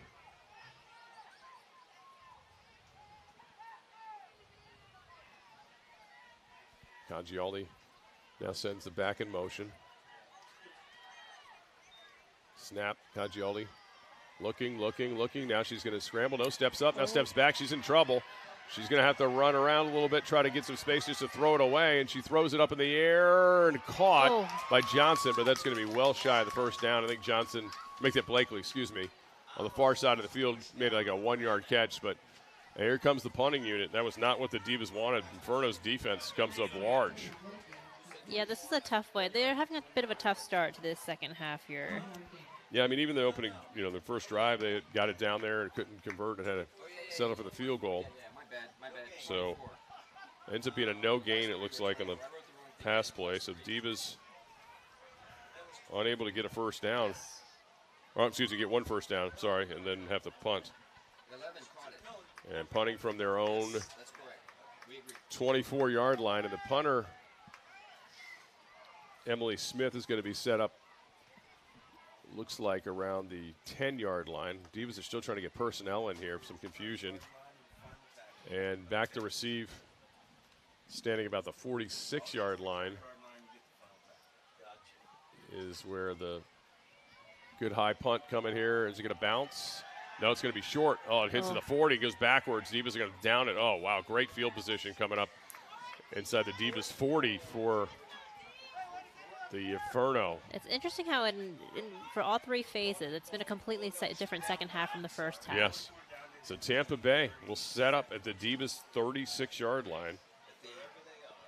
And with a real short field and a chance to cut this game into single digits, down 31-21 with just, plenty of football, 16 and a half minutes essentially. Right, and if you're the Inferno coaches right now, you got to feel really good about where they're at. Absolutely. And maybe try to. I know it's a little bit exhausting. The fatigue maybe has set in a little bit, but this team this is where you got to rile them up a little bit. Yeah, this team could have easily tapped out a couple times here tonight, and they have not. They've stuck in it every time they've needed to respond. They've come up with plays. So here we go. This is an interesting formation, a little wishbone action here. Trapala gives it to Roberts, who makes one player miss, cuts up, and still on her feet, big stiff arm. And it has a first down and then some, another stiff arm. She's going beast mode down the sidelines, maybe down to the 20. Let's see where they mark her. Looks like maybe the 21 before she's taken down. A huge 15-yard run. 16-yard run officially with some violence there from T. Roberts. She's going to go to the sideline. I don't blame her. There was at least two stiff arms in that play. That was a tough, gritty run. Really was. She is a tough one to bring down here. Let's get another look at it. These feet, whoop, one miss there, and then this one here doesn't change direction. Here comes a stiff arm coming out here. Yep, boom. Another one. Then right there in the corner of the shoulder. So a couple shoulders and a stiff arm. It's a 16-yard run at the end. Another wishbone formation. This is brand new for this drive with 39 seconds to go in this third quarter. Hand off to Rutland's got a big hole. Pushes through, but is finally pulled down at around the 12, 13-yard line. So a minute there looked like she could go to the house, but instead about an 8-yard run. I mean, hey, they're sticking with what's working here. Yeah, they're really leaning in on this Divas defensive line now. Seems to be worn out. I don't know what's hit them. So the clock is ticking. Coming down in the final seconds of this third quarter, and suddenly Tampa with all the momentum and trailing by 10. Try to hit pay dirt here. Bailey Trapala. And that's going to be the last play of the third quarter. There'll be no play. So they'll switch sides of the field. And we'll take a timeout as well as the Divas hanging on here, but Tampa Bay knocking on the door, 31-21. Stick with us. Big fourth quarter ahead here from Annandale High School. Do you have an air conditioning emergency? If so, you need HVAC 911. Call 301-939-0499 or visit HVAC911.com/EC for service 24 hours a day, 7 days a week. The most skilled and experienced HVAC technicians in the DMV are only a call away. 301-939-0499 or visit HVAC911.com/EC for service 24 hours a day, 7 days a week. Brought to you by Steam There's Local 602.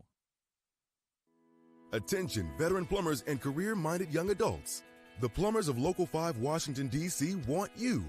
If you're looking to be trained by the industry's very best and for the most competitive benefits package, retirement plan, and hourly wages, look no further than Local 5. Whether you're a veteran plumber or a young adult starting a career, you can change your future for the better. Contact Local 5 today at local5plumbers.org. That's local5plumbers.org.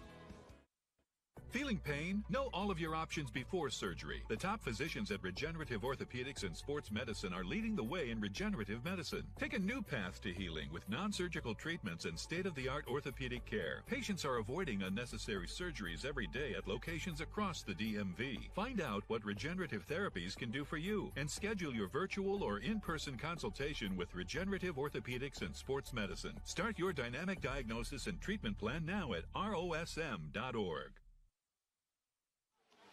Thank you to Beatty Management Company for today's game and broadcast partnership and for their support of the DC Divas. Beatty owns, operates, and develops neighborhood and community shopping centers strategically located in the most desirable and productive markets throughout the greater Washington, D.C. and South Carolina markets.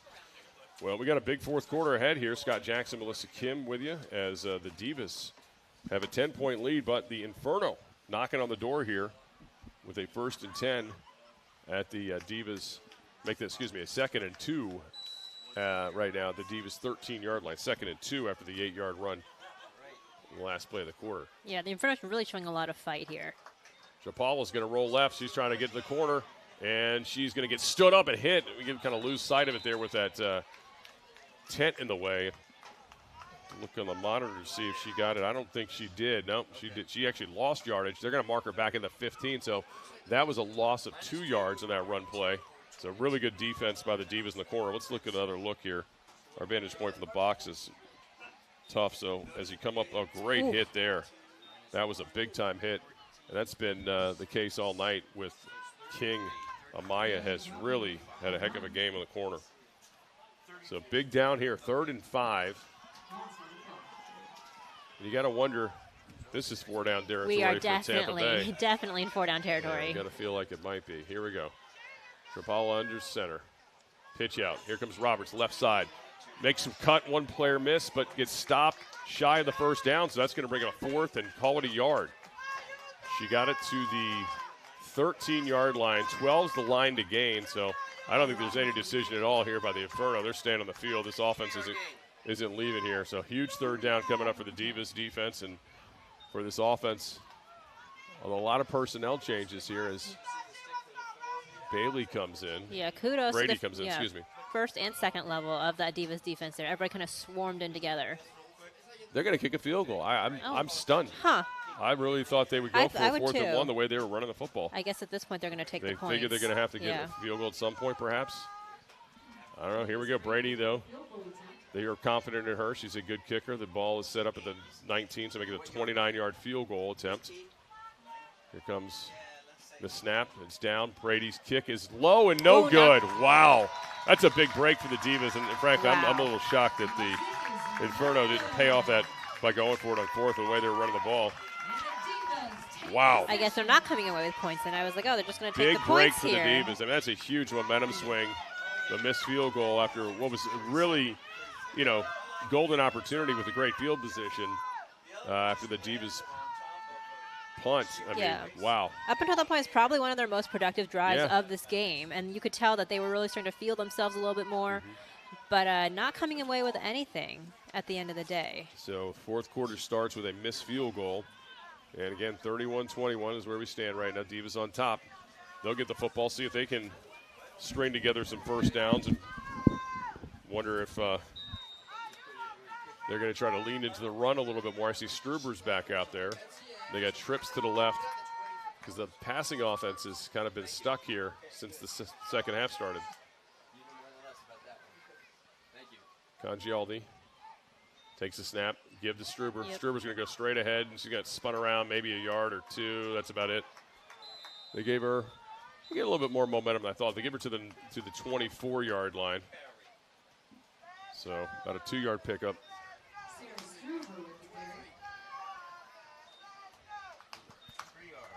No, they're going to give her 3, so that was a pretty good push.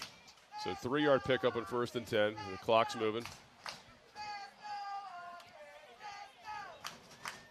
Struber stays in this time to set up to the right of Congialdi. Trips to the right of Congialdi. One receiver to the left is Cook. Far out snap. Quick pass here on the outside. Caught but taken down immediately. Big tackle. As that was going nowhere with Sienna Britt. And excellent play on the edge there by Hudson. No, that was I think that was Houston maybe out there in space. No gain. So a no gain for the Divas on that play. I mean, both defenses, I think, are showing up quite a bit in this second half. This is a big play here. 3rd down and 7. Divas don't want to give the ball right back and put that defense back out of there, but they may have to. Here we go. Congioli loading up. Looking to run. Now she throws over the middle. Overthrown. Picked up. It's picked off by Joyce.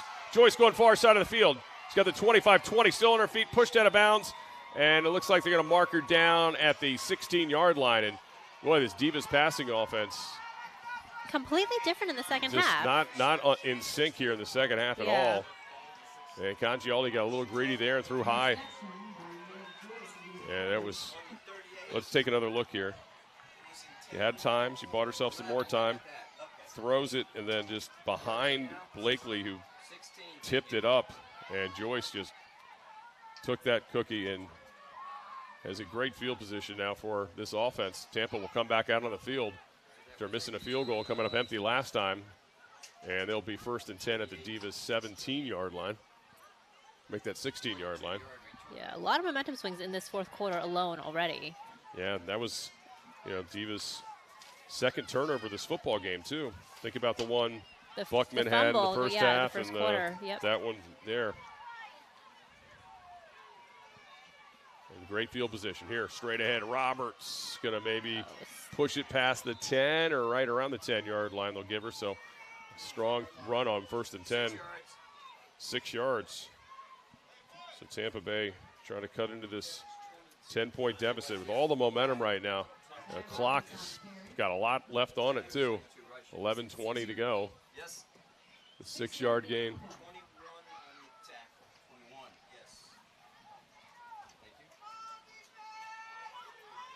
Rapala under center again. They love this wishbone look. It's been working for them. It's been working terrifically, yeah.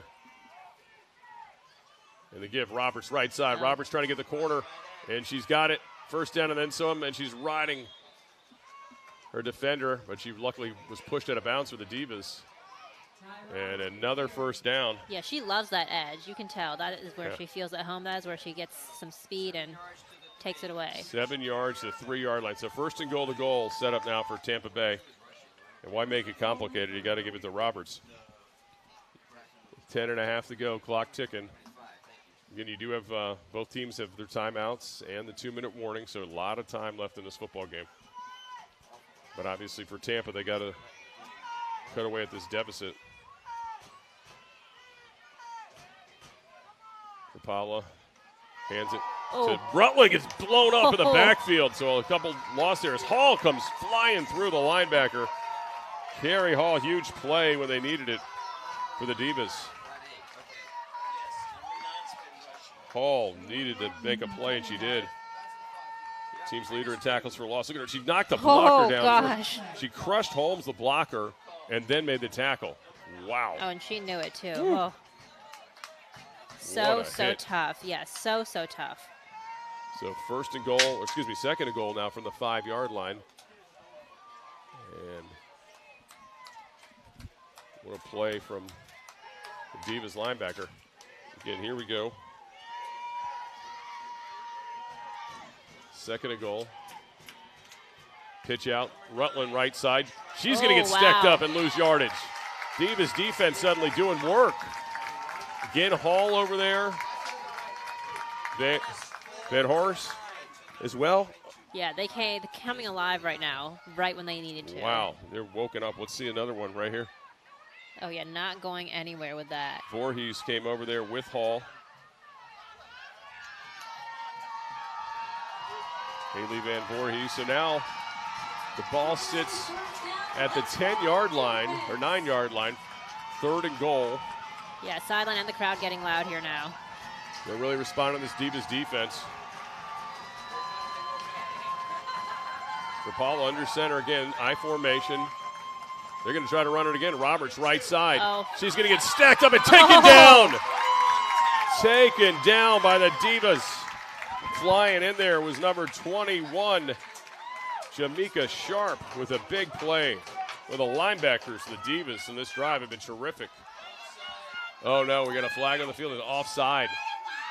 That's going to be an offside on the Divas, so that will put the ball at the 4-yard line with a 3rd and goal. It's not an automatic first, but obviously, yeah, I feel like the Divas have been close a couple times. We haven't seen a call, but this time they do. So the 4-yard line. So we're going to get a timeout, I think, from Tampa's going to call a timeout here to talk this over. Both teams feel like they could use a breather at this point. Yeah, maybe reset a little bit here. Yeah, this has been a fast-moving start to this quarter. Local 26 is the best electricians in Washington, D.C., Maryland, and Virginia. Earn while you learn. Local 26 provides the highest quality technical training to its members. Our apprenticeship training and residential upgrade programs are top-notch, and no one can compete with the level of skilled craftsmanship that our journeymen bring to the job site, from the White House to the World War II Memorial to the National Stadium and National Harbor. For more, browse our new website, and as always, build it union, be union, IBEW Local 26. Couldn't ask for more for a home opener. Of beautiful weather and a heck of a football game here. Exciting football game. Really exciting. So 8:27 to go. 3rd and goal coming up. Get a second chance for Tampa after they were stoned in the last play. This time, the offside cost the Divas. So, again, the penalties have really been a story in the second half for the Divas to help Tampa Bay. I think throughout the whole game, they've really kind of determined the outcome of a lot of these drives. Bailey Japala is going to be out of the pistol this time. She's got Roberts behind her. And wait, we've got whistles already.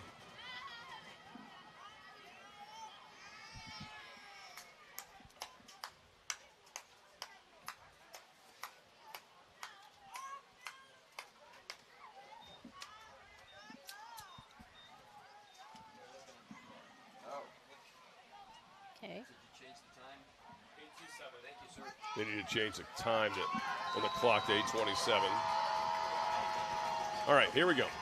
Big 3rd down. Rapala takes the snap. Going to roll left. Looking, throwing. Wide open receiver. Touchdown! Oh. That's a wide open touchdown. And I think that's Candace Brady, isn't it? And it is Candace Brady, the starting quarterback, or the quarterback that started this game. What a play, wide open, and suddenly we've got what could be a 3-point ball game with the PAT pending. So Brady wide open to the end zone on a 3rd and 4. 16 yards. Brady will attempt the extra point. So again, the Congialdi interception looms large here. So Bailey to Brady, the 2 quarterbacks team up. Snaps there, holds down, kick is up, and this one is good. So 3-point ball game, 31-28. Divas suddenly seeing what has been as many as 13-point lead slip down. So that was a 6-play, just a 16-yard drive is all they needed for a 4-yard pass play that took 3 minutes and 17 seconds. So a lot of time left here for Tampa. Their defense, once again, going to be asked to get a stop here. I mean, the Divas, again, led this game 28-14 at the half and have scored just a field goal in the second half. And really, it has been all Tampa in the second half. But can they finish the comeback is the question with 8:22 to go. So Brady, who just caught the touchdown pass, just kicked the extra point, will not kick off. Her conditioning routine must be insane. Candace Brady, she's done a little bit of everything. But credit Bailey Drapala, too, the backup quarterback. Who plays? I mean, she played in the first game. She's part of the rotation, but she's really been the spark. She's definitely been the spark in the pass game. That is for sure. Kickoff coming here. To say this is a big drive for the Divas offense would be the understatement of the season. Ball again scorched by a Divas returner. This is Johnson.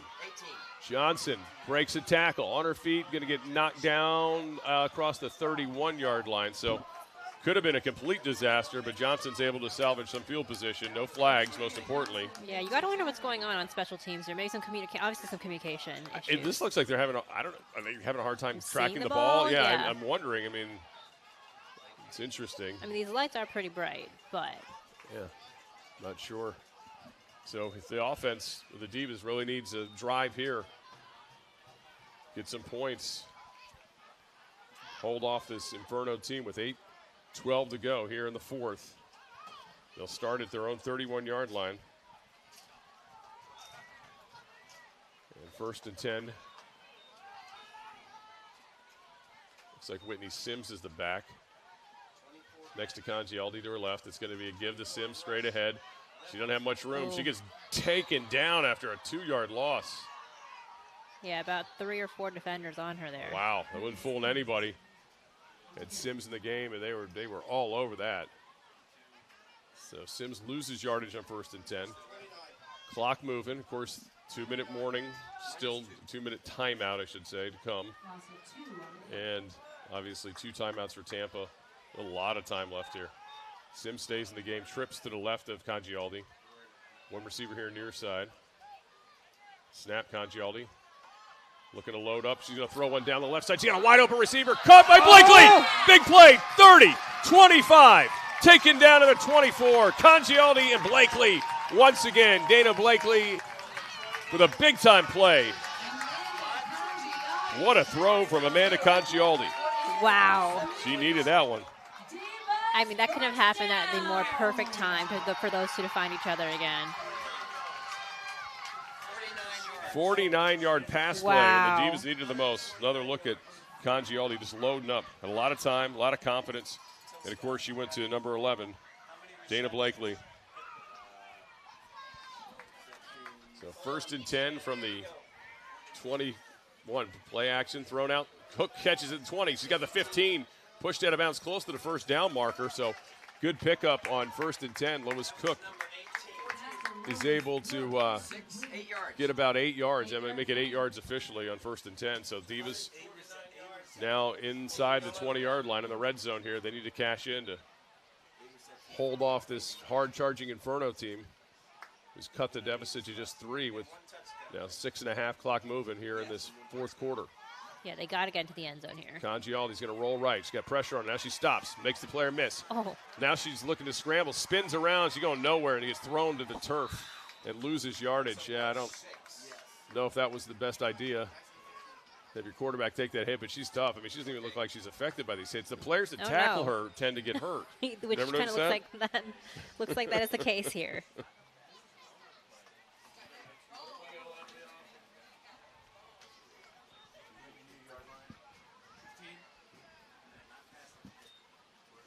Blakely for the day, 8 catches, 149 yards, and a touchdown from Congialdi. Certainly, what a game she has put together. Yeah, not too shabby. So after the injured players move to the side of the field for Tampa, 5:34. Clock still moving. It's a 3rd down coming up. And here's the handoff, and going nowhere is Sims fast, taken down. Oh, boy. At the 18, so suddenly the Divas with an interesting decision here. Do you kick a field goal or do you just stay on the field and try to get a touchdown? Buckman's coming in the game. Well, a 4th down. So they're going to, looks like they're going to go for it. Yeah, they're going to go for it. They're changing personnel. 5 minutes, still clock moving. They need to get to the 12 or the 13. Ball's in the 17. They're calling it a 4th and 5. So, yeah, 12-yard line, 4th and 5. Congialdi with Hermione Buckman next to her. Big play here. 4.5 to go. Divas trying to extend this drive and keep that Tampa offense on the sidelines. Back to pass. Congialdi's got Buckman. Catches it. Got the first down and then some. Dives down inside the 10-yard line. Big-time play. And give Buckman credit. She's not played a ton of snaps tonight. And comes in cold and makes a big play. Yeah, those yak yards today. She was not about to go down. Great play. They needed that. And we've got an injured Inferno player on the far side of the field. It might be Joyce, Meg Joyce, who was involved in the tackle. Oh, yeah, they've had some tough times with injuries today. We'll see this again. So Buckman comes out of the backfield. Quick pass to her. She's got to make two blockers or 2 tacklers miss her. Yeah, Joyce just came up high. Yeah, she's still on the ground. Yep, she's walking That's a good sign. She was able to get to the sideline herself. With 4:24 to go, that was a huge conversion on 4th down for the Divas. Yeah, you certainly wouldn't want to waste that big play to Blakely. So Congialdi out of the shotgun. Buckman to her left. 2 receivers each side.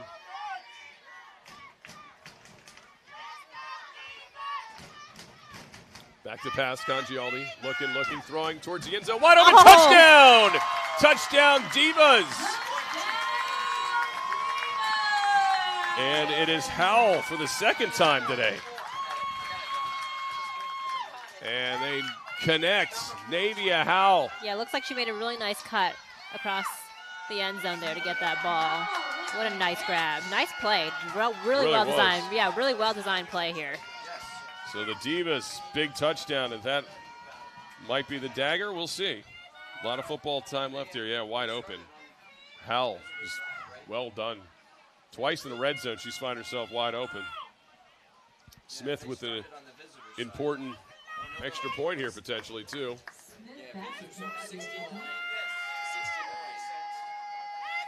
So Johnson, the holder.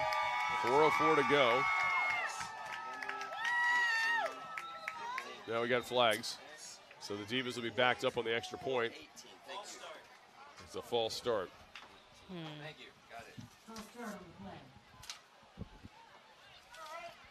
So they make it a 2-score game, though, with 4:05 and 4:04 left. But I'd like to get the conversion as well. But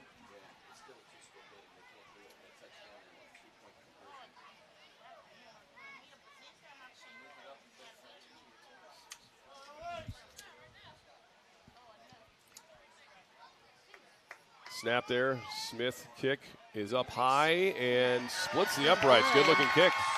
So 38-28 Divas. Yeah, perfect kick there. After that 7-play, 69-yard drive that took 4:18 and ended with a 9-yard touchdown pass. And perhaps the difference maker in this football game as Congialdi hit Howell for the TD to make it 38-28. Tampa Bay with 2 timeouts left, but you know you gotta score quick and then obviously get the ball back. It's the tough part.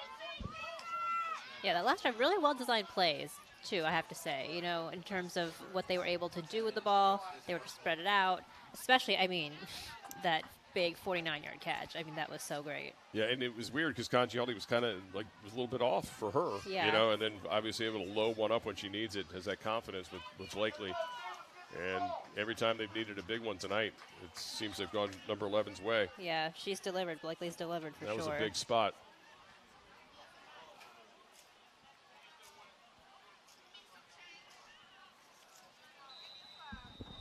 So here we go. Smith teeing it up.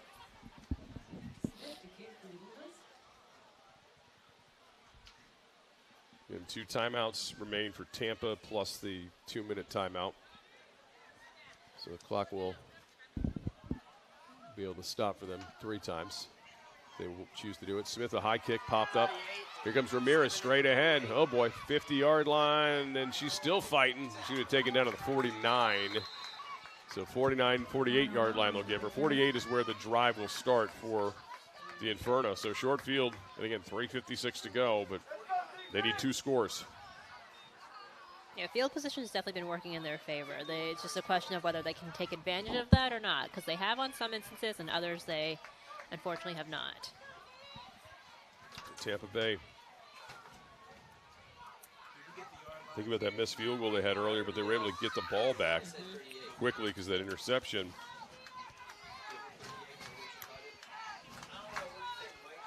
Out of the huddle.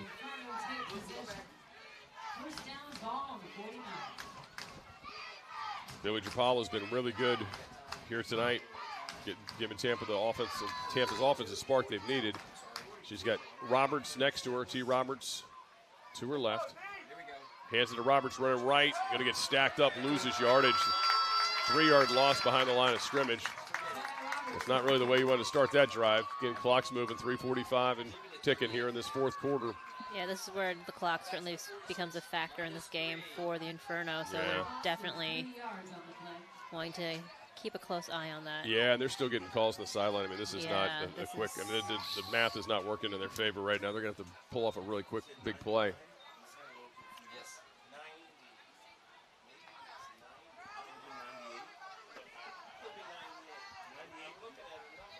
So out of the pistol, Trapala. Back to pass. Under pressure, throws it over the middle. Tipped. Incomplete. Cook with the defense there, or make that Davis, excuse me, the defense there, 16. Yeah, a little bit dangerous there. It was about 4 Divas defenders against 2 Inferno receivers. Yeah, this is the problem when you're pressed up against it time-wise. You can kind of try to force it downfield. Yeah. Try to make something happen. So that stops the clock, though, and brings up a 3rd and 13. Get another look at that. Shania Davis, nicely done to just knock it away. Inferno 3rd down. Let's go, Stevenson giving the incomplete sign for the Divas. So here it is, 3rd down and 13. Obviously, everything's 4-down territory at this point for the trailing Inferno. Down by 2 scores. Back to pass. Trapala loads one up, going deep. Got a receiver down there, incomplete. A little bit of contact there, but the refs let them play. It was, I think, the receiver actually initiated it. So good no call there. Trapala on the ground. Did she get hit? That's a good question. She loaded it up and gave it everything she had. I don't know if she... She's all right. She's getting up and she's going to have to go out of the game. So Brady will have to come back in for this 4th down play with 2:59 to go.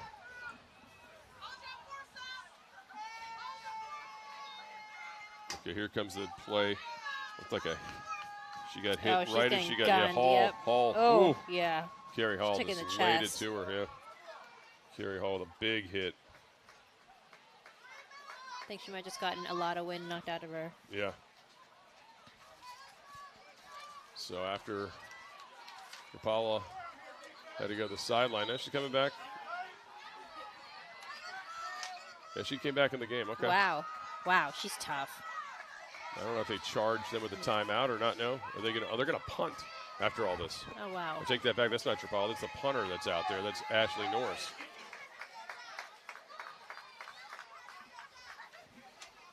So Norris, the punter, is out there.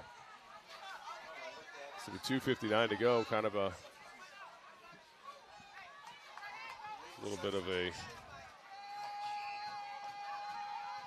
That's all she wrote, I guess, from Tampa tonight with the 2 scores. And their quarterback's hurt. So 2:59 left. Again, the Divas look like they will take over here. The football, just got to be smart with it. Don't turn it over.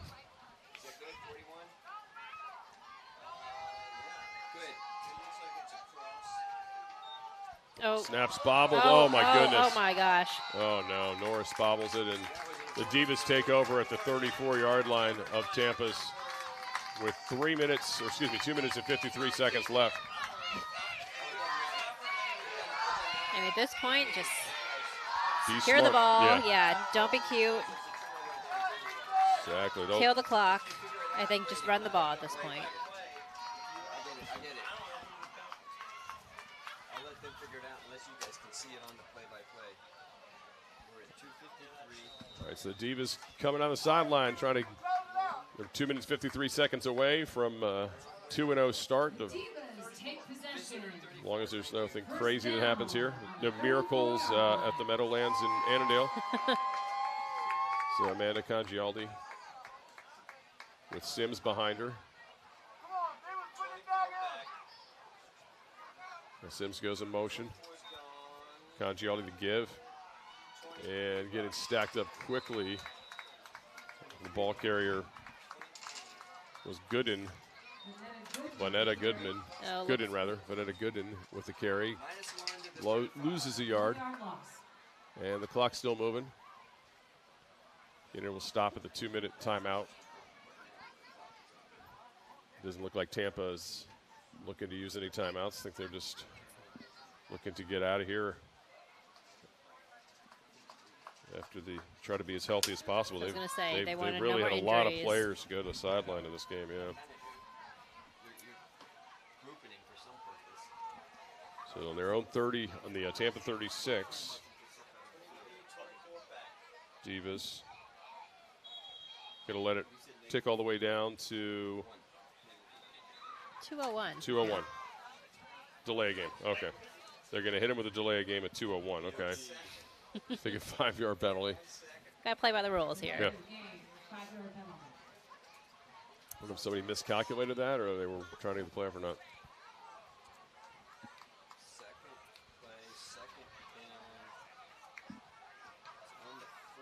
Listen, they just got to get that first down now and then. Now they're going to run the call clock it just to day. stop the clock. Clock runs to stop it. There you go. That's it. It has to be at 2 minutes.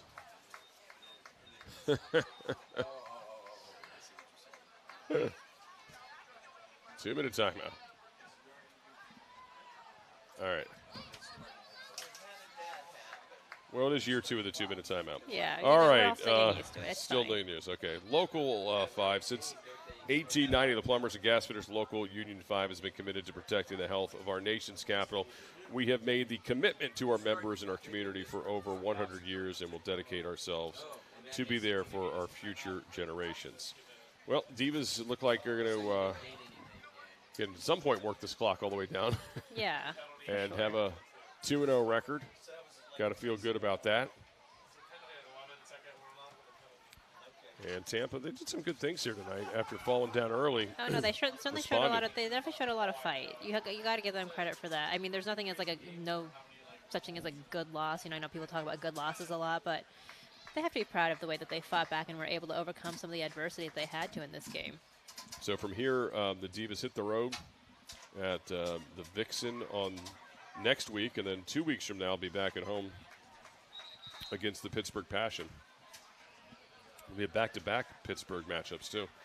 The 24th and then the 7th up in Pittsburgh. So interesting how that bit of a quirk in the schedule this year.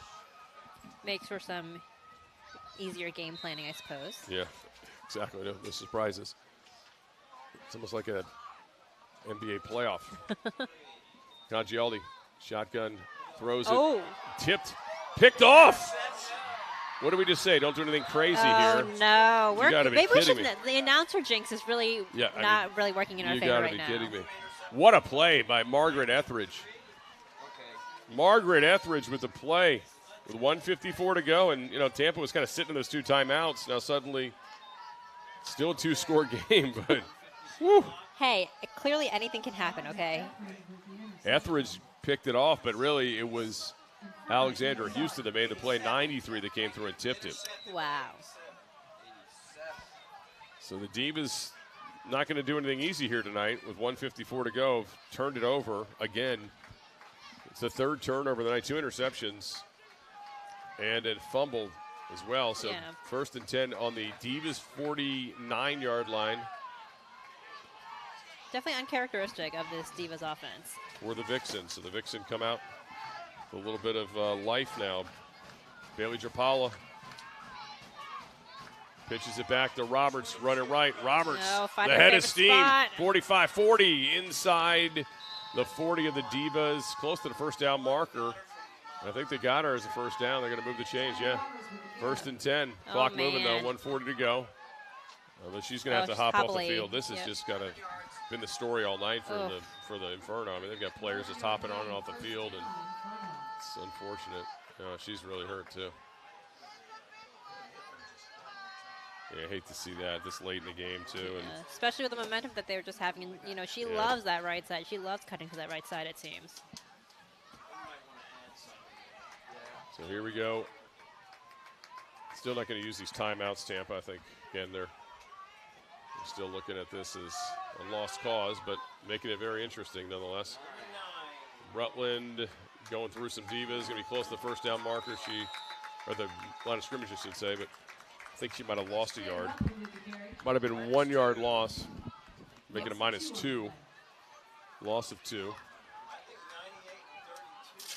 So another, looks like now they're going to stop the clock.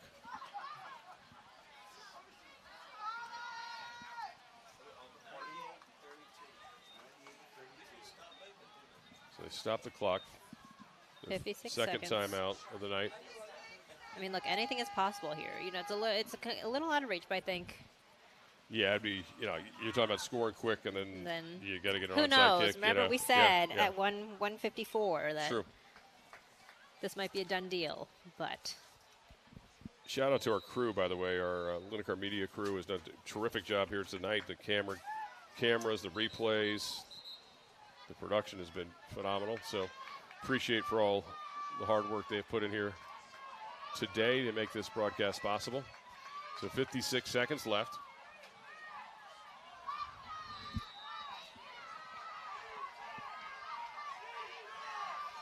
Trapala out of the shotgun, empty backfield. Back to pass. She's going to load up, throws deep down the right sideline, incomplete. Oh, we got a flag.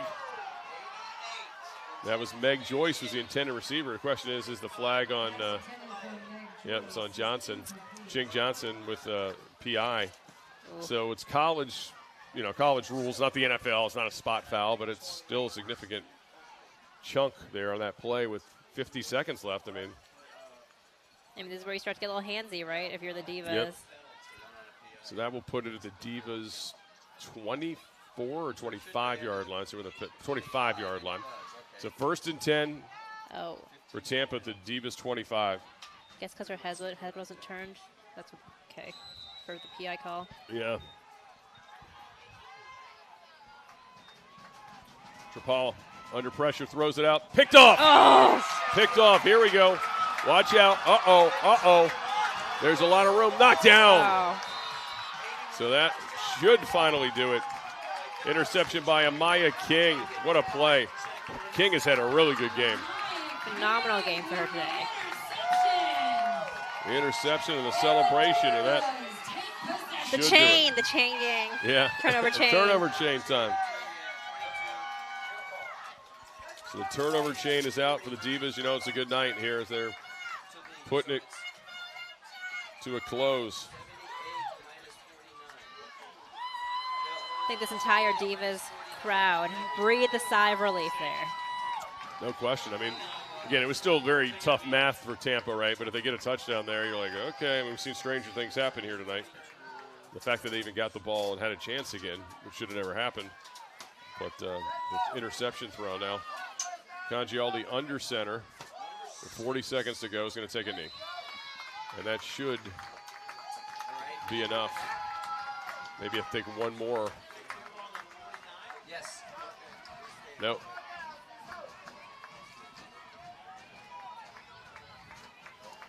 That is. Yeah, they moved it back one to the 50. They're going to let the clock roll down. Ron Prim saying, come over here. They're going to let the clock move down. I think you might have to maybe take one more knee, or is that it? I think that's it. Yeah, I think they're going to let it. Looks like, I think it was a play clock to settle up, so that'll do it. So the Divas, 38-28 winners here in the home opener tonight over the Tampa Bay Inferno. We'll take a timeout. We'll come back and put a wraps on this one from Annandale High School.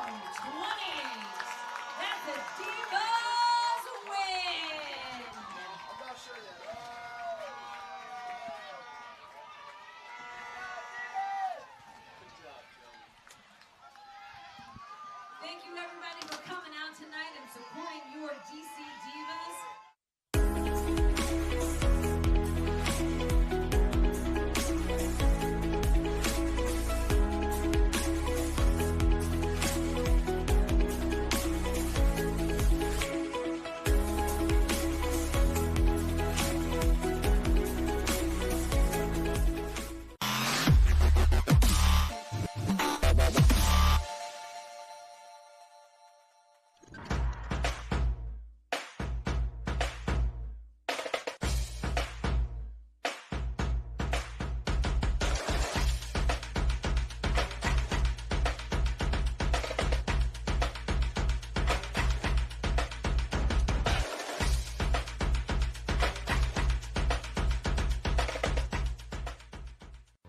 And now another contractor spotlight from IBEW Local 26. Hi, my name is Joel Brown, President, Brown Electric Group, LLC. We are a proud signatory contractor of IBEW Local 26. IBEW Local 26, they provide my company with knowledgeable, skilled, talented, articulate electricians that I don't mind being the face of my company on service projects, commercial projects, larger projects, and oftentimes these electricians are exceeding the requirements of the owner and the client. It gives Brown Electric Group a leg up. You need knowledgeable, skilled electricians. I can go to IBEW Local 26 and get those guys that have gone through 5 years of school, men and women that are licensed. For a company such as myself that's trying to grow, I can't get that anywhere else. To start growing your electrical business, go to IBEWLocal26.org and click Business Opportunities. IBEW Local 26, where electrical contractors come to grow. Back here in Annandale as DC Divas beat the Tampa Bay Inferno 38-28, improved to 2-0 on the season, and hit the road next week to play the Minnesota Vixens. Scott Jackson and Melissa Kim here with you, and kind of a weird game. It was a roller coaster, wasn't it? It absolutely was. And, you look at how the Divas offense played in the first half, and then maybe, some hiccups coming out of the locker room in the third quarter, but really made those plays when they absolutely needed to in the fourth quarter. And the defense, I think both defenses progressively got better, especially in that second half. And again, Amaya King making the big play for the defense to close out the game, to seal the deal for the Divas. Well, Tampa dealt with a lot of injuries and, a little bit of a short roster. You got to give them a lot of credit coming on the road here and battling, and did not make it easy on the Divas. The Divas really to earn this one. Every time it looked like they were going to pull away, Tampa was able to come back in this one. So, once again, 38-28 win for the Divas here tonight at home. And, again, 2-0 in the season, back in action here in 2 weeks at home, but next week hit the road to take on the Minnesota Vixen. Here's some of the big plays here, and of course this was a huge play when this offense seemed like they were stuck in the mud. Congialdi hitting Blakely, and then ended up finishing the dagger touchdown, and there's the end there with King's interception to end it. For our Linecar Media crew, Scott Jackson, Melissa Kim saying good night and thank you for joining us, and happy Mother's Day to all the moms out there tomorrow. I hope you enjoyed the game. Until next time, thanks for joining us here for DC Divas Football